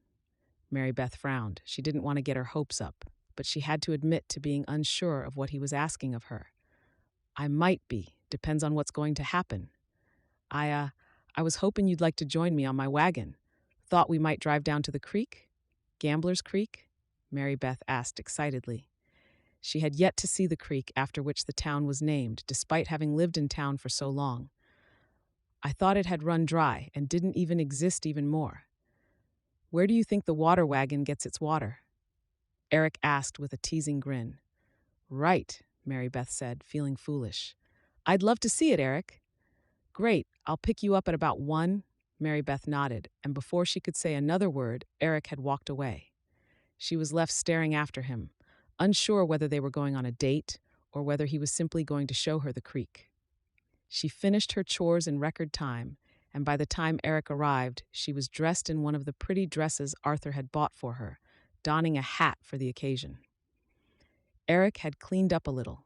He was clean-shaven and without his characteristic stubble. His hair was washed, and apart from the sheriff badge he always wore, she had never seen him in such a neat pair of trousers or a crisp white shirt. He looked both handsome and dependable. A smile tugged at the corners of her mouth as he helped her into the wagon. Mary Beth couldn't remember ever riding in a wagon before. In New York, she had walked, and she had taken the train out west. The experience was a happy one. The wagon jostled over the rocky dirt road down to the stream. When she could hear water bubbling by, her face lit up with a smile. I can hear it, Eric laughed. Yep, you can. Wait till you see it.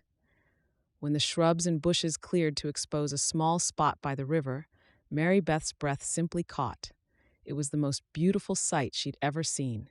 Without a cabin or another wagon as far as the eye could see, it was only them and the cheerful sound of birdsong that complemented the rushing water.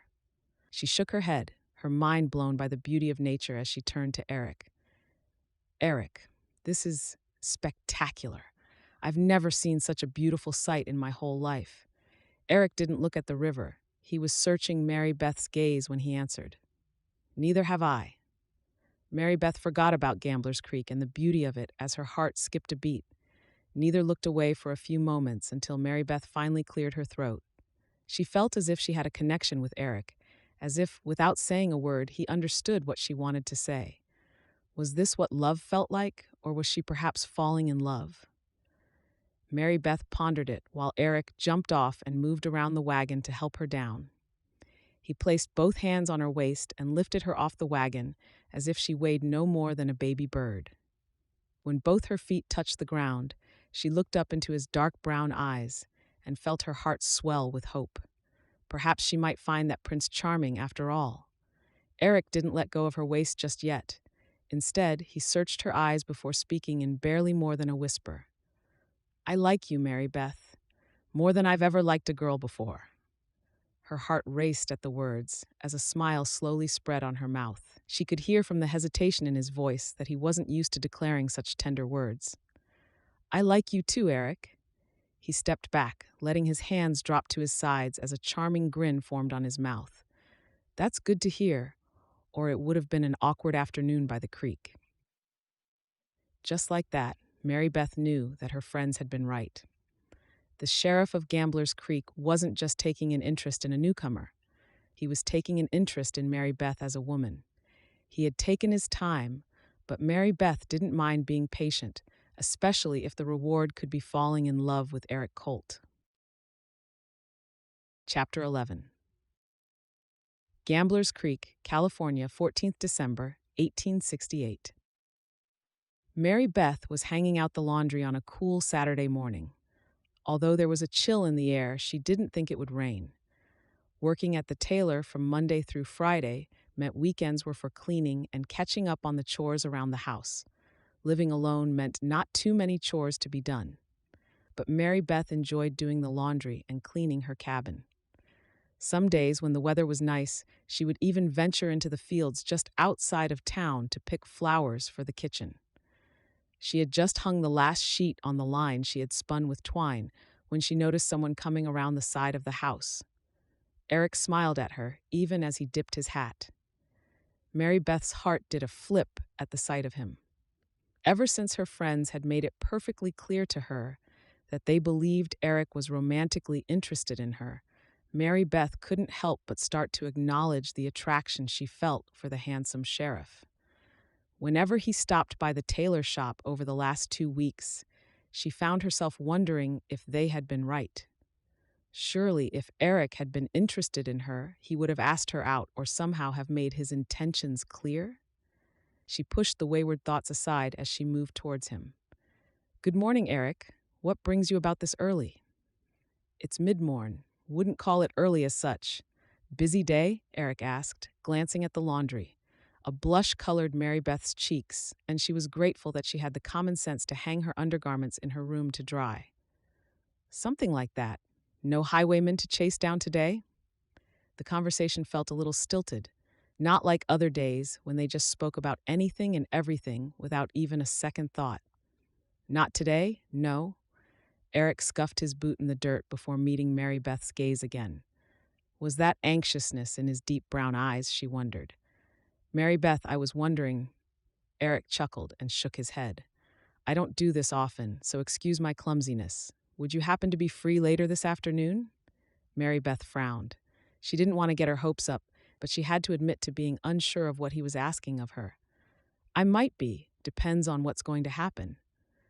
I was hoping you'd like to join me on my wagon. Thought we might drive down to the creek?" "Gambler's Creek?" Mary Beth asked excitedly. She had yet to see the creek after which the town was named, despite having lived in town for so long. "I thought it had run dry and didn't even exist even more." "Where do you think the water wagon gets its water?" Eric asked with a teasing grin. "Right," Mary Beth said, feeling foolish. "I'd love to see it, Eric."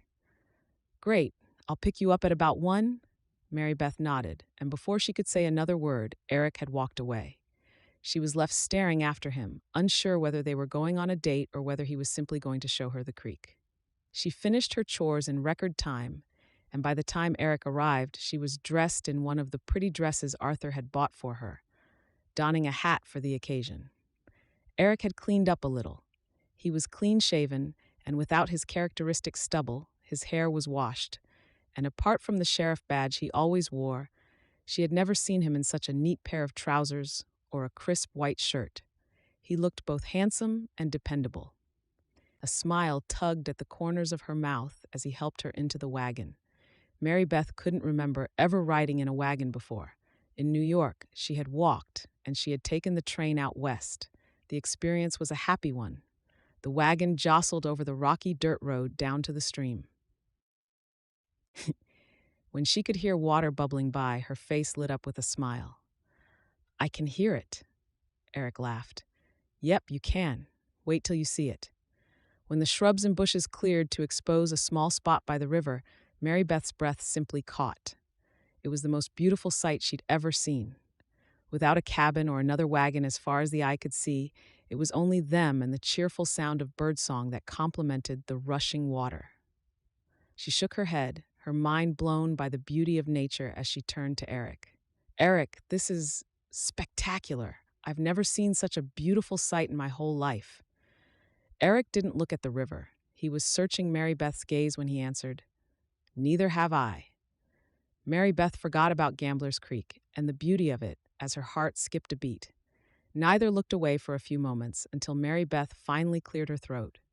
She felt as if she had a connection with Eric, as if without saying a word, he understood what she wanted to say. Was this what love felt like? Or was she perhaps falling in love? Mary Beth pondered it while Eric jumped off and moved around the wagon to help her down. He placed both hands on her waist and lifted her off the wagon as if she weighed no more than a baby bird. When both her feet touched the ground, she looked up into his dark brown eyes and felt her heart swell with hope. Perhaps she might find that Prince Charming after all. Eric didn't let go of her waist just yet. Instead, he searched her eyes before speaking in barely more than a whisper. "I like you, Mary Beth, more than I've ever liked a girl before." Her heart raced at the words as a smile slowly spread on her mouth. She could hear from the hesitation in his voice that he wasn't used to declaring such tender words. "I like you, too, Eric." He stepped back, letting his hands drop to his sides as a charming grin formed on his mouth. "That's good to hear, or it would have been an awkward afternoon by the creek." Just like that, Mary Beth knew that her friends had been right. The sheriff of Gambler's Creek wasn't just taking an interest in a newcomer. He was taking an interest in Mary Beth as a woman. He had taken his time, but Mary Beth didn't mind being patient, especially if the reward could be falling in love with Eric Colt. Chapter 12. Gambler's Creek, California, 14th of February, 1869. Everyone was celebrating Valentine's Day, except for Mary Beth. Although she had a budding romance with the handsome town sheriff, she couldn't help but be reminded of all she had lost on Valentine's Day. She had loved Arthur and had mourned him after his death. A year ago today, she had stood on the Brooklyn Bridge, determined to end her own life. God had sent her a message, but for some reason, she had woken up with doubts this morning. What if she fell even deeper in love with Eric and his feelings weren't the same? What if she was to lose everything again? What if he only fell in love with her because he had felt sorry for her?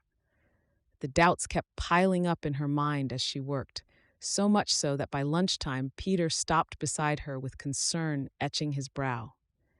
"You not one for hearts and whatnots?" Peter asked gently. Mary Beth shook her head. "I'm one that knows that true love is hard to find, and even then it can be ripped away from you." She sounded like a bitter old spinster, but she didn't care. Perhaps that was the reason for her sullen mood. Perhaps she was afraid of opening her heart to Eric and loving him deeper than she had ever loved before, only to lose him. If she had been devastated by losing Arthur, losing Eric would ruin her. Peter touched her shoulder. "Sometimes we have to just cherish the moment and not worry about the future." The bells jingled on the door and Peter chuckled. "I'd say what you should cherish is about to come for a visit." Peter was right as she watched as Eric approached her. After greeting him, Peter quickly excused himself. "Howdy, ma'am," Eric said in his characteristically chivalrous manner before leaning his hip against her table.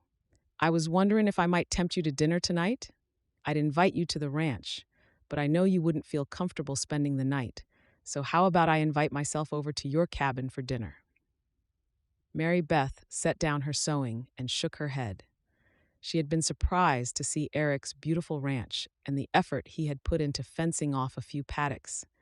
His steers and horses were just as impressive. Regardless of how much she liked his ranch, she couldn't go, not tonight.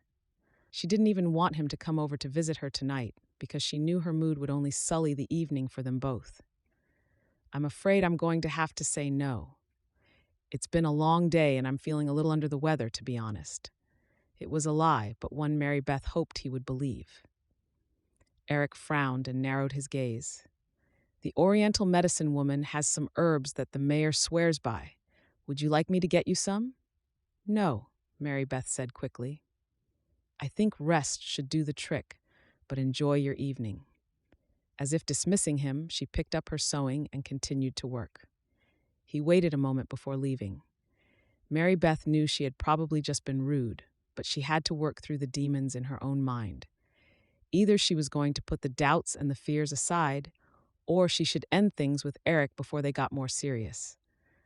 As the day progressed, she came closer to a decision. By the time she left the tailor shop, she was almost certain that it would be best to end things with Eric and spare them both the heartache later. She knew it was cowardly of her to be afraid to love, but after spending a year rebuilding her life, she couldn't stand the thought of losing it all again. If she fell in love with Eric, it would mean giving up her independence. And if something happened to him, the next time she might not be lucky enough to start over and to land on her feet again. She couldn't help but remember the disaster that would have befallen her had Eric not arrested Joey the Brute. Mary Beth turned the corner only to hear gunshots ringing out from the thoroughfare. A frown creased her brow, but just as she was about to continue home, something stopped her. It wasn't strange to hear gunshots, especially with highway gangs traveling through Gambler's Creek. Today seemed to have seen more than was usual at one time. People started rushing past her, fleeing something unknown to her. Instead of following them, Mary Beth turned and headed for the thoroughfare. "Mary Beth, run! It's crazy out there. The Brooke brothers have just ridden into town. They caused a ruckus, and now the sheriff's involved in a shootout," Shelley called as she hastened her charges to safety. Mary Beth's legs moved faster than they ever had before. A few moments before, she had been adamant about ending things with Eric, and now she couldn't seem to get to him fast enough. She arrived at the thoroughfare and took shelter beside the barber shop as she watched the showdown. Eric was standing on one side and the Brooke brothers and their cronies on the other. "I ain't looking for trouble, but the folks in this town expect me to keep the peace. If you're going to be shooting off, it'd be best for you all to leave," Eric said in that calm, controlled tone of voice. One of the Brooke brothers laughed, his teeth rotten and his face dirty. "Ain't no sheriff gonna tell me what I can do. This is a free country, and me and my friends here are going to frequent your saloon now, you hear?" Eric shook his head, but Mary Beth didn't miss the fact that his hand was already on his weapon. She drew in a sharp breath as Eric stepped forward. "I'm afraid that ain't gonna happen. There's another town about half a day's ride from here. Best get on if you want to reach it before midnight." "We ain't riding nowhere," the outlaw cried out before again shooting a few rounds into the air. He then aimed directly at the sheriff. "If you're going to be causing us problems, we'll have to make sure you don't, Sheriff." Eric didn't step back at the warning, and a stare-down ensued between the 6 armed men on the one side and Eric alone on the other. "Eric, no, please," Mary Beth muttered under her breath. The outlaw pulled the trigger, and the bullet, fortunately, missed Eric. Eric flung his pistol and began firing. One of the outlaws fell from his horse, and dust soon filled the air as the others rode off out of town. Mary Beth released a relieved breath as she glanced at Eric, who was still standing. A frown creased her brow as the commotion intensified. She was already moving towards Eric when she noticed that he was a little unsteady. Moving closer, she saw the dark red stains spreading across his back. She rushed towards him just as he fell to the ground. "Sucker got me," he mumbled before his eyes fluttered closed. Mary Beth didn't realize the cry was hers when the agonized sound filled the air. She screamed for help, for the doctor, for anyone who could help her save Eric's life. She wasn't sure who she had been fooling all day because she was undoubtedly already head over heels in love with Eric Colt. And now she was about to lose him as well. Chapter 13. The pain seared through his body, his vision blurring even as he fell to the dirt ground. He could hear Mary Beth talking over him, but he could no longer focus on her. The pain was too overwhelming. He tried to focus on his breathing, feeling his shirt grow wetter by the second. Eric could hear the commotion around him, people screaming in fear, others voicing concern for his well-being. But none of that mattered. All that mattered was the soft hand resting over his. He took a deep breath and pushed through the pain to focus on Mary Beth's voice. "Come on, Eric. Open your eyes. Open your eyes, Eric." Her voice was desperate, urging him with an anxiousness Eric wanted with all his might to ease away. His eyes fluttered open, and for a moment he thought he was in heaven. Her angelic face searched his eyes with concern. With the sun at her back, she looked like an angel sent from heaven to accompany him to the pearly gates. Eric blinked a few times, but the image didn't fade. Mary Beth was still there when he opened his eyes again. "How bad is it?" he asked when his body began to turn cold. He could feel the shivers start to cause tremors through his body as he waited for her answer. Mary Beth shook her head. "It's not bad." She tried for a smile but failed. Eric knew she was lying. He could feel the blood pooling beneath him. He could feel the life flow out of him with every breath. Using the last of his strength, he reached up and cupped her face. "Mary Beth, there is so much I still wanted to tell you, so much I wanted to ask you." Mary Beth leaned into his hand, her skin soft and warm beneath his calloused hand. "Hush. No, I have to say this. I wanted—" Eric gasped for breath and tried to push the fatigue and pain away. "It's Valentine's Day. I wanted to ask you to marry me tonight." Tears spilled from her blue eyes as she shook her head. "And I didn't want to see you. Oh, Eric, I'm so sorry. Didn't think today was going to be the day I meet my maker, but seems I don't got no choice." Eric trailed off. He was battling for every breath and was being lured under by sleep. He was tired. He couldn't remember ever being this tired. Eric, don't. Please fight, Eric. I need you." Mary Beth cried out, but Eric was too weak to answer. The darkness lured him under, promising relief from the pain and the cold. His eyes drifted closed, and he blew out a breath before he was dragged into the dark abyss. Mary Beth swallowed back the tears and knew that Eric needed her now more than ever. She couldn't afford to fall to pieces, not while his chest was still steadily rising and falling. She glanced around and noticed Shelley standing close by. "Call the doc, Shelley, now!"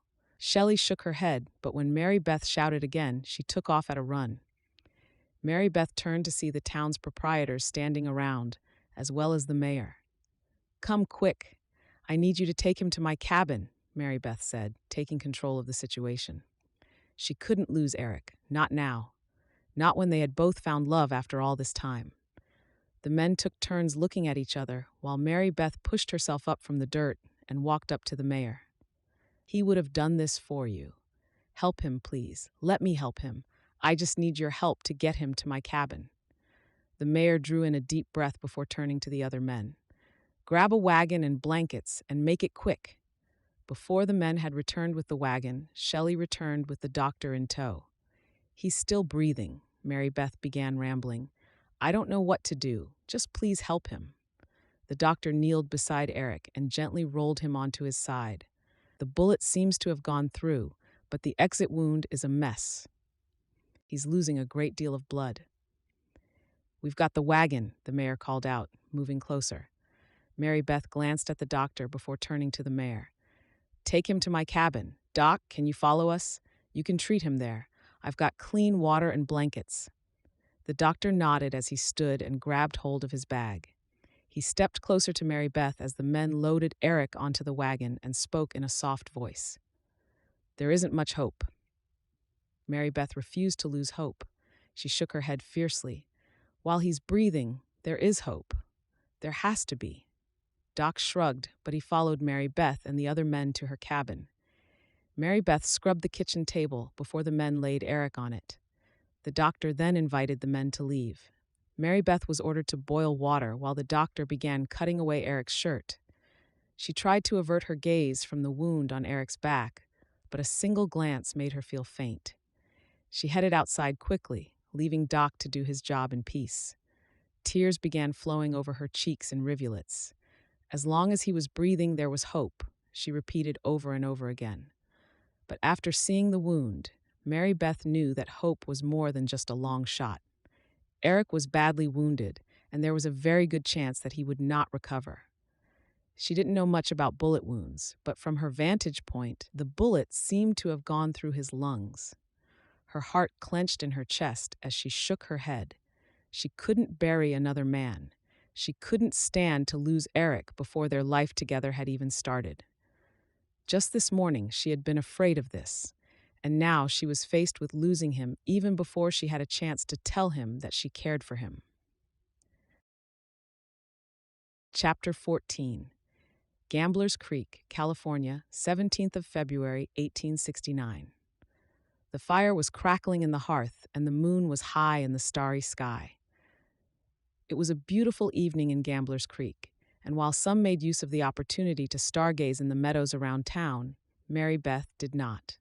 She sat by the fire with her legs tucked under her, regardless of it being way past her bedtime. She wasn't about to move. In fact, she hadn't moved from her spot beside the fire for 3 days. She hadn't slept in her bed or left her cabin since the mayor and his men had carried Eric inside on Valentine's Day. Instead of sharing a romantic dinner with Eric, as he had hoped, she had spent the evening in prayer on the porch while Doc worked on saving Eric. The bullet had gone straight through his shoulder, but the exit wound had left a hole the size of a big man's fist. The blood loss was severe, and Doc had mentioned something about Eric going into shock, but Mary Beth hadn't given up. She had moved outside from where she could nonetheless still see the flicker of the flames.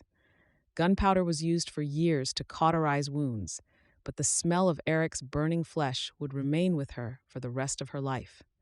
She expected to hear his screams, but she heard nothing except Doc muttering as he worked. It was after midnight when he stepped out onto the porch with a grave expression. "All you can do now is pray. I've done everything I could, Mary Beth, but he's in bad shape." Mary Beth had simply nodded, afraid to say something because she knew she would only break down in tears. She went back inside to find that the doctor had somehow managed to lay Eric out on the sofa near the fireside. Although he was a middle-aged man, he clearly had some strength left in him. She had moved towards the sofa and covered Eric with every blanket she could find. Then she stoked the coals in the fireplace and added more logs before continuing to pray for the man she loved. By the time the sun began its ascent in the east, Peter had been around to see how the patient was doing. He had insisted Mary Beth sleep for a few hours while he took care of Eric, but after only 2 hours, Mary Beth couldn't stand being in her room any longer. She had thanked Peter for giving her the opportunity to rest, although she did not divulge not having closed her eyes for even a second. Mary Beth had spent 3 days at Eric's side, and she refused to give up on him. The fact that he had yet to wake up or take a drink of water or even make a sound in his sleep was quite evident to her, but she only focused on the fact that he was still breathing. She couldn't stop thinking about the words he had said to her after he had been shot. He would have asked her to marry him, and she had turned down his invitation to Valentine's Day dinner. How was it possible that she had allowed the past to determine her future? Arthur was gone. Her father was gone, and all that was left was the life she had built for herself in Gambler's Creek. Was she a fool for not wanting to accept her feelings for Eric? If she had learned anything over the last 3 days, it was that love didn't come easily, and when it did, you had to grab it with both hands. No, she corrected herself. When Eric woke up, she would tell him how much she loved him. Mary Beth might have doubted her feelings 3 days ago, but there was no doubt in her mind right now. She loved this man, and even whether she had a month, a year, or the rest of her life with him, she wanted to cherish every moment. She glanced at his sleeping form, soothing herself that his chest was still moving. She was tired, so tired that her eyes burned, but she wouldn't sleep. The fear was clawing at her even as she fought off sleep. If she closed her eyes for only a few minutes, she might lose him. Mary Beth moved to the kitchen to brew a fresh pot of coffee, praying again. "Dear Lord, please heal him. Please heal the wounds that man inflicted, and let him come back to me. I'll never forget to cherish the moment ever again, God. I'll tell him how I feel. I'll declare my love. Please, Lord, just heal him so I can do just that. Your grace is all that can save him now. Amen." When she heard a voice, Mary Beth dropped her cup and flung herself around, ready to protect herself. She glanced around the cabin and saw that she was all alone there. Her heart was racing in her chest. Since the Brooke brothers had ridden through town, she couldn't help but be startled by every sound, fearing they would come back to finish the job they had started. "Mary Beth," the voice spoke again, and this time she knew exactly where it had come from. Dropping the cup had spilled coffee over her shoes and the floor, but she didn't care as she rushed for the sofa. She kneeled, and through the tears blurring her vision, she could see Eric was awake. "You're back?" She trailed off, reaching for his hand. Eric attempted to smile, but flinched. "It hurts. It will hurt. Don't try to move. Doc had to cut away the flesh that was damaged. You've got a big wound, Eric. Very big." Mary Beth pushed away the memory of his wound, smiling and brushing away her tears. "I prayed, Eric. Oh, I prayed you would wake up, but I wasn't sure." "Haven't slept like that in years," Eric said faintly. Where am I? His eyes darted around before a smile finally tugged at the corners of his mouth. I'm in your cabin? Mary Beth nodded. Yes, you're in my cabin. Would you like water, broth, or... Eric shook his head. Later, right now I just want to look at you. I can't believe I almost lost you. Another tear escaped her, and Mary Beth shook her head. We didn't. You're all right. You're going to be all right. You should just rest so the wound can heal. Mary Beth was fighting an internal battle. She wanted to sit with him and tell him how much she loved him, but she knew that he needed food and water. Finally, she retrieved her hand. I'm going to fetch you some broth, just a little. You need to keep your strength up. Eric nodded.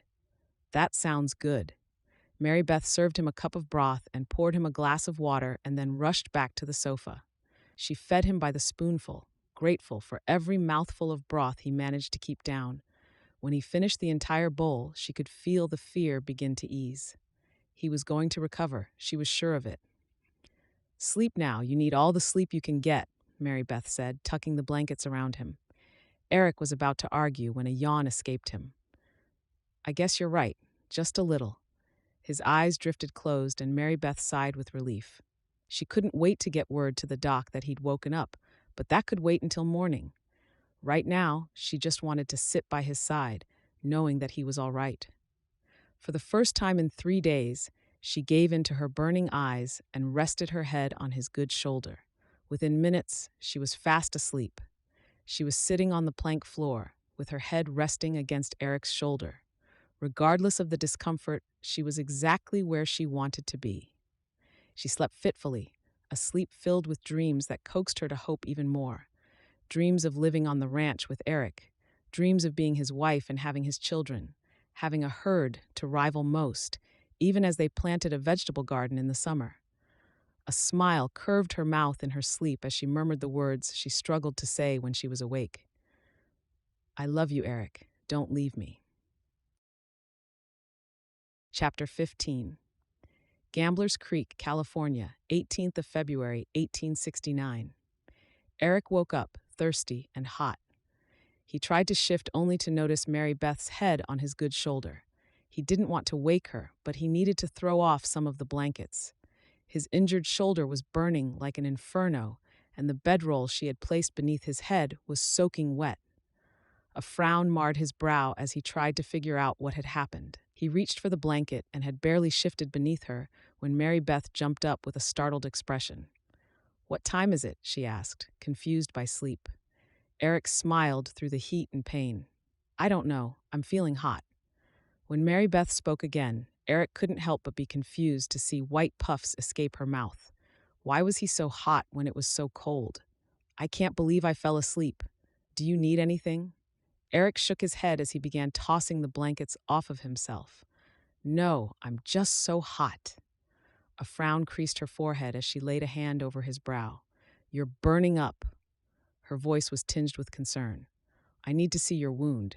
The doc said if you get a fever, it means the wound is infected. Eric couldn't stand the thought of moving over on his side. He was tired, in a lot of pain, and really didn't look forward to Mary Beth prodding his wound. Maybe later. Can I just have some water, perhaps? Mary Beth nodded and stood up, running her fingers through her brown hair that had fallen loose during the night.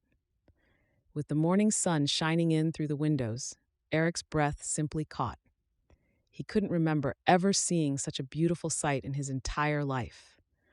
Her skin was pale, but her cheeks were rosy. Her eyes were still filled with remnants of sleep, but still retained that spark he had first noticed when he had met her on the train platform. As she moved towards the small kitchen area, Eric tried to sit up, but the pain seared through his shoulder and his legs became weak. His vision began to blur. He lay back, dragging in a ragged breath that caused a sharp stab to render him numb. Closing his eyes, he lay back, but it felt as if something was pounding against his skull from the inside. Mary Beth was at his side, helping him drink a glass of water before looking at him with concern. Your head is aching, isn't it? As if a wagon trampled it, Eric conceded weakly. I'm just going to close my eyes for a little while. He felt her hand rest on his forehead again, but couldn't summon the energy to look at her. Even as his mind began to clear, Eric realized something was wrong. This wasn't like the pain after the gunshot. This was different, heavier, somehow. It was dragging him, and Eric couldn't help but feel that he wouldn't wake up again if he fell asleep this time. He tried to open his eyes, to look at Mary Beth one last time, to tell her he loved her, to tell her that she had changed his life when she had arrived in Gambler's Creek, but he couldn't summon the energy to say the words. He swallowed past the dryness in his throat and let out a heavy breath. The pain, the headache, and the fatigue dragged him under again. This time, it was a dreamless sleep, where he felt as if he was in an ice pond one moment and at the gates of hell the next. His last thought was that he couldn't stand to lose Mary Beth. Mary Beth lay a cold, wet rag on Eric's forehead. Within an hour, it was hot and drenched in sweat. She touched his shoulder, wanting to give him water, but Eric didn't stir. "Eric, wake up!" Mary Beth coaxed desperately, but there was no response. Fear seared her heart like a branding iron, even as she tried again. Trying to calm down, she poured herself a glass of water and stoked the fire before sitting down. Ibfriging. It was a frigid morning, and nothing Mary Beth seemed to do helped to dispel the cold that managed to sneak into the cabin through the slats in the wood. Across from her, Eric was sweating as if it was midsummer. Every now and then he would shiver, and Mary Beth would rush over to cover him with blankets, only to remove them a short while later when she could see he was too hot. She stayed by his side until noon before she decided that she could no longer sit by and watch as the fever stole him from her. She changed her clothes and donned a hat before she collected her tin of savings and headed to Doc. A man with a bad cough was waiting for Doc to see him, but Mary Beth didn't let a cue deter her from this emergency. She fisted her hand against the door, forgetting all manner of propriety and respectability. "Doc, open up. It's an emergency," she shouted desperately. She could hear him mutter inside before she heard his footsteps move through the cabin towards the door.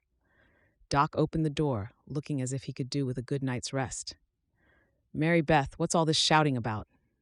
Mary Beth shook her head, trying her best to push back the fear and the tears. "He's got a fever, Doc. A bad one." Doc sighed heavily and shook his head. I warned you. I warned you this might happen. There's nothing for it. A wound that big, it's best if you just keep him comfortable." "You've got to come, Doc. You've got to come and do something," Mary Beth begged in desperation. Doc glanced behind him and turned back to Mary Beth. "I've got a woman with a breech birth. If I leave her now, I'll lose both. Like I said, there's nothing for that fever except keeping him comfortable. I'm sorry, Mary Beth. Truly I am." Doc closed the door before Mary Beth could ask him again. She collapsed on the porch, letting her head fall into her hands and the sobs to rack her body. "Miss?" the sick man said beside her. "Miss?" Mary Beth sniffed, not wanting to talk right now. Doc had just sentenced Eric to death. After taking care of him and knowing that she loved him, she couldn't just let him die. "Miss, excuse me, but I couldn't help but overhear," the man persisted from beside her. "Fever, you say?" Mary Beth nodded. "You heard the doc. There's nothing to be done." The man shook his head. "Look, I respect the doc and all that, but he isn't the only one with good medicine in Gambler's Creek. Only reason I'm here is for some laudanum, consumption. It helps for the pain." Mary Beth turned and looked directly at the man, noticing for the first time the dark circles beneath his eyes and the gaunt look on his face. "I'm sorry to hear that." The man shrugged. "It's life. Just trying to make meself suffer a little less till the end." He glanced up at the doc's door before meeting Mary Beth's gaze again. "Do you know where the Orientals live?" "Orientals?" Mary Beth asked, confused. Over the last few months, more and more Orientals had started arriving in Gambler's Creek. Some were working the mines and others were selling their Oriental wares. The only contact Mary Beth had ever had with the Orientals since arriving in Gambler's Creek was when she visited their small shop on the wrong side of the thoroughfare, where they sold everything from trinkets to incense. "Yep, ma'am. Don't tell nobody I told you this, but the one Oriental, an elderly lady, is akin to a medicine woman. All the Orientals go to her for treatment. Some of the folks in town don't like her methods. That's why it's not common knowledge. But it sure works. I heard a friend of mine got a fever after an altercation with a bear, and she made that fever disappear within days." Do you know what she uses? Mary Beth asked.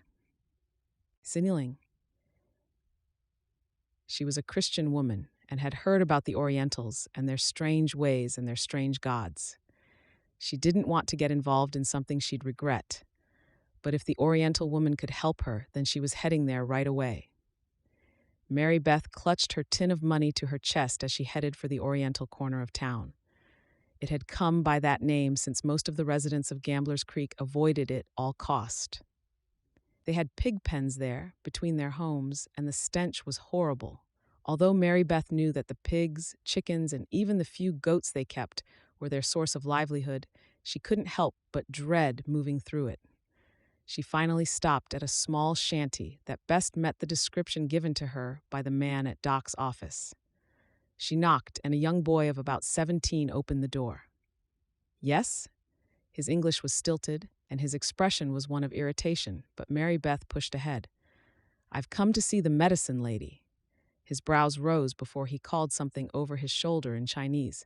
She coming. You stay here. Mary Beth nodded and waited while the old Chinese woman made her way towards the door. She rambled in Chinese to the boy who Mary Beth presumed to be her grandson before the boy turned to Mary Beth. What you want? He asked gruffly. Fever, Mary Beth said quickly. The sheriff was shot and now he has a bad fever. Doc says he can't help, but maybe she can. Mary Beth glanced at the graying Chinese woman with slits for eyes and prayed she had made the right choice by coming here. The boy relayed the information to his grandmother, acting as a translator before turning to Mary Beth again. You wait here. The door was slammed closed in Mary Beth's face. A pig was roaming free close by, and Mary Beth stepped closer to the door, fearing it might maul her at any moment. The door was suddenly opened again, and she fell against the young boy.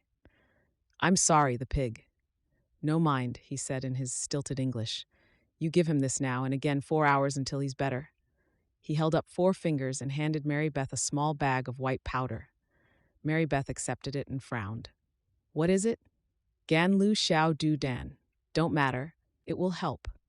Just a little, tip of spoon, he said when Mary Beth looked perplexed. You make him tea too. Drink lots of it. He pushed a bag with tea leaves at Mary Beth.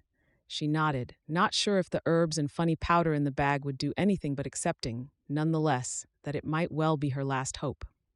How much? Mary Beth asked, not bothering with full sentences since it was clear the boy's understanding of English was too basic to appreciate the courtesy. The older lady held up her hands and shook her head.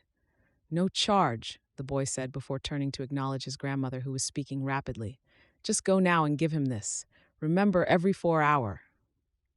Mary Beth nodded as tears sprung to her eyes. Everyone in Gambler's Creek avoided the Orientals, but no one had even been so kind as to offer her medicine for free. Thank you, thank you. She turned and rushed home, not even bothering to steer clear of the free-roaming pig. She had a medicine that might work. She had no idea what it was or if it would work, but she would pray. Surely God wouldn't have let him survive the last 3 days only to take him now. When she arrived home, she immediately set about working methodically. She wiped Eric's chest and brow down with a damp cloth to cool him before she placed the cold rag over his forehead. She coaxed him to open his mouth enough to feed him the white powder before she fed him the tea with a spoon.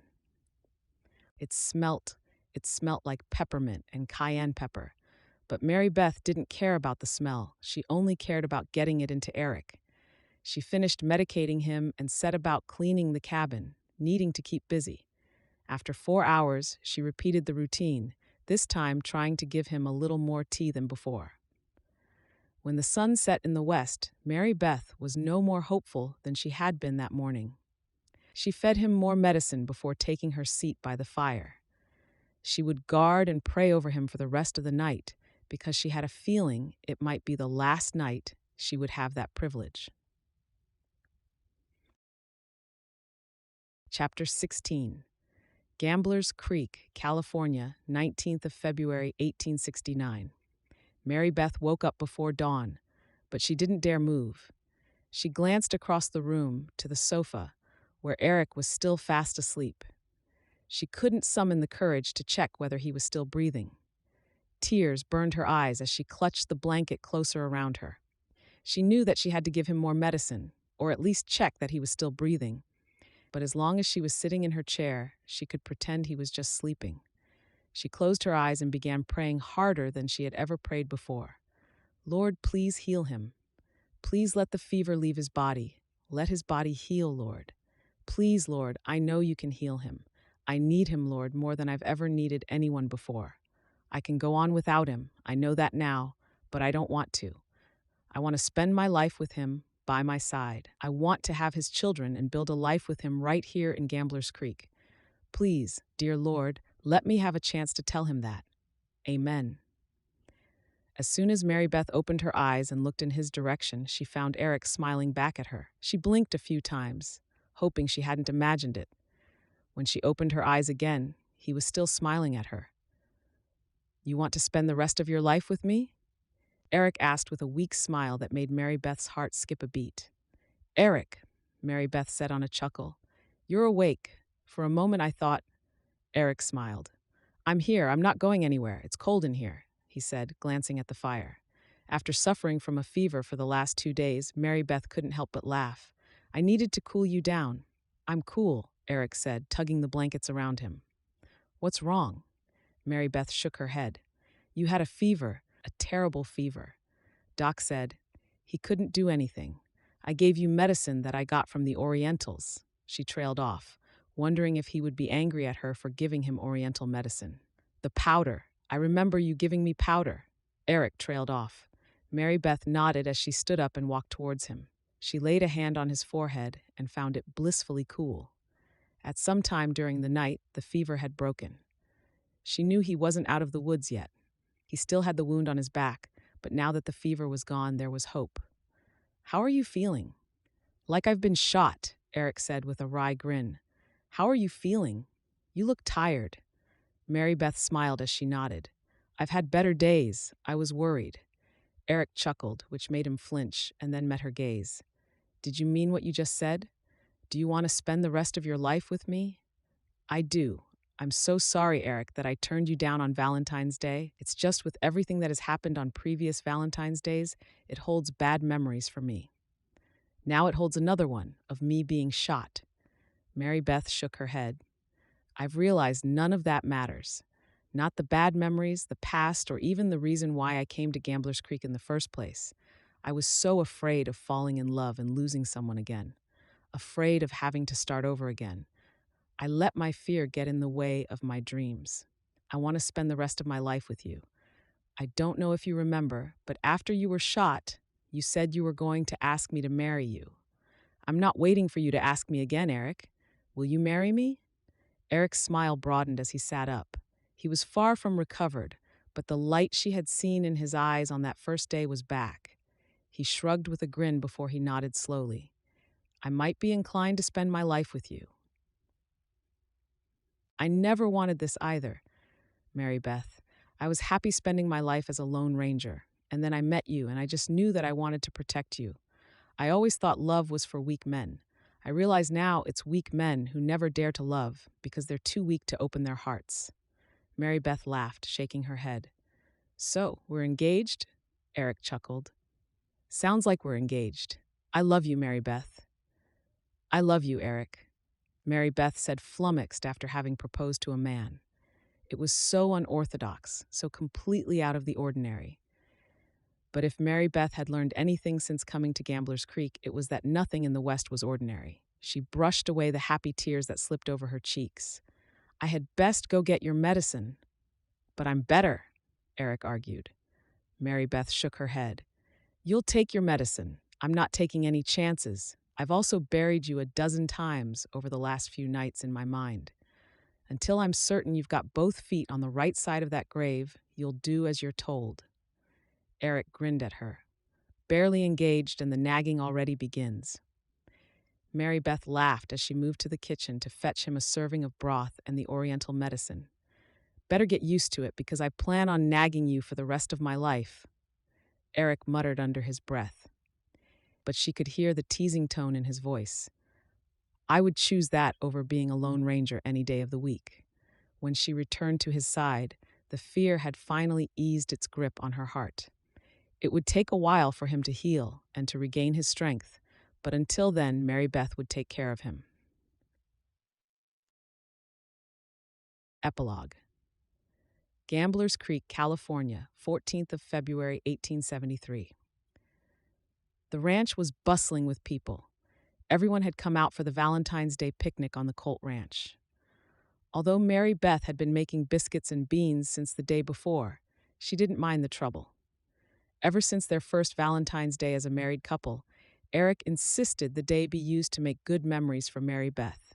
Their first Valentine's picnic had lured out only Eric's 2 new deputies and Peter, but last year the turnout had more than doubled. Today, it seemed as if the entire Gamblers Creek had shut down for the day to come out to the Colt Ranch. Shelley and Mr. Elm, as Mary Beth still thought of the proprietor of the boarding house, were sitting in the shade of an old oak tree with their second child cooing beside them, while keeping an eye over their 1-year-old who was trying to master the art of walking. Beside the barn, Rowena sat waxing her saddle.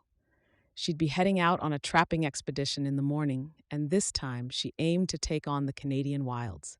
Although Mary Beth would be sad to see her friend leave and be gone for 6 months or longer, she was grateful to have her here today. Liza and the preacher had returned from their mission into Mexico and had managed to convince the mayor to renovate the small church building to accommodate the large number of inhabitants that now called Gamblers Creek their home. With a jug of sun tea in her hand, Mary Beth headed towards the trestle tables.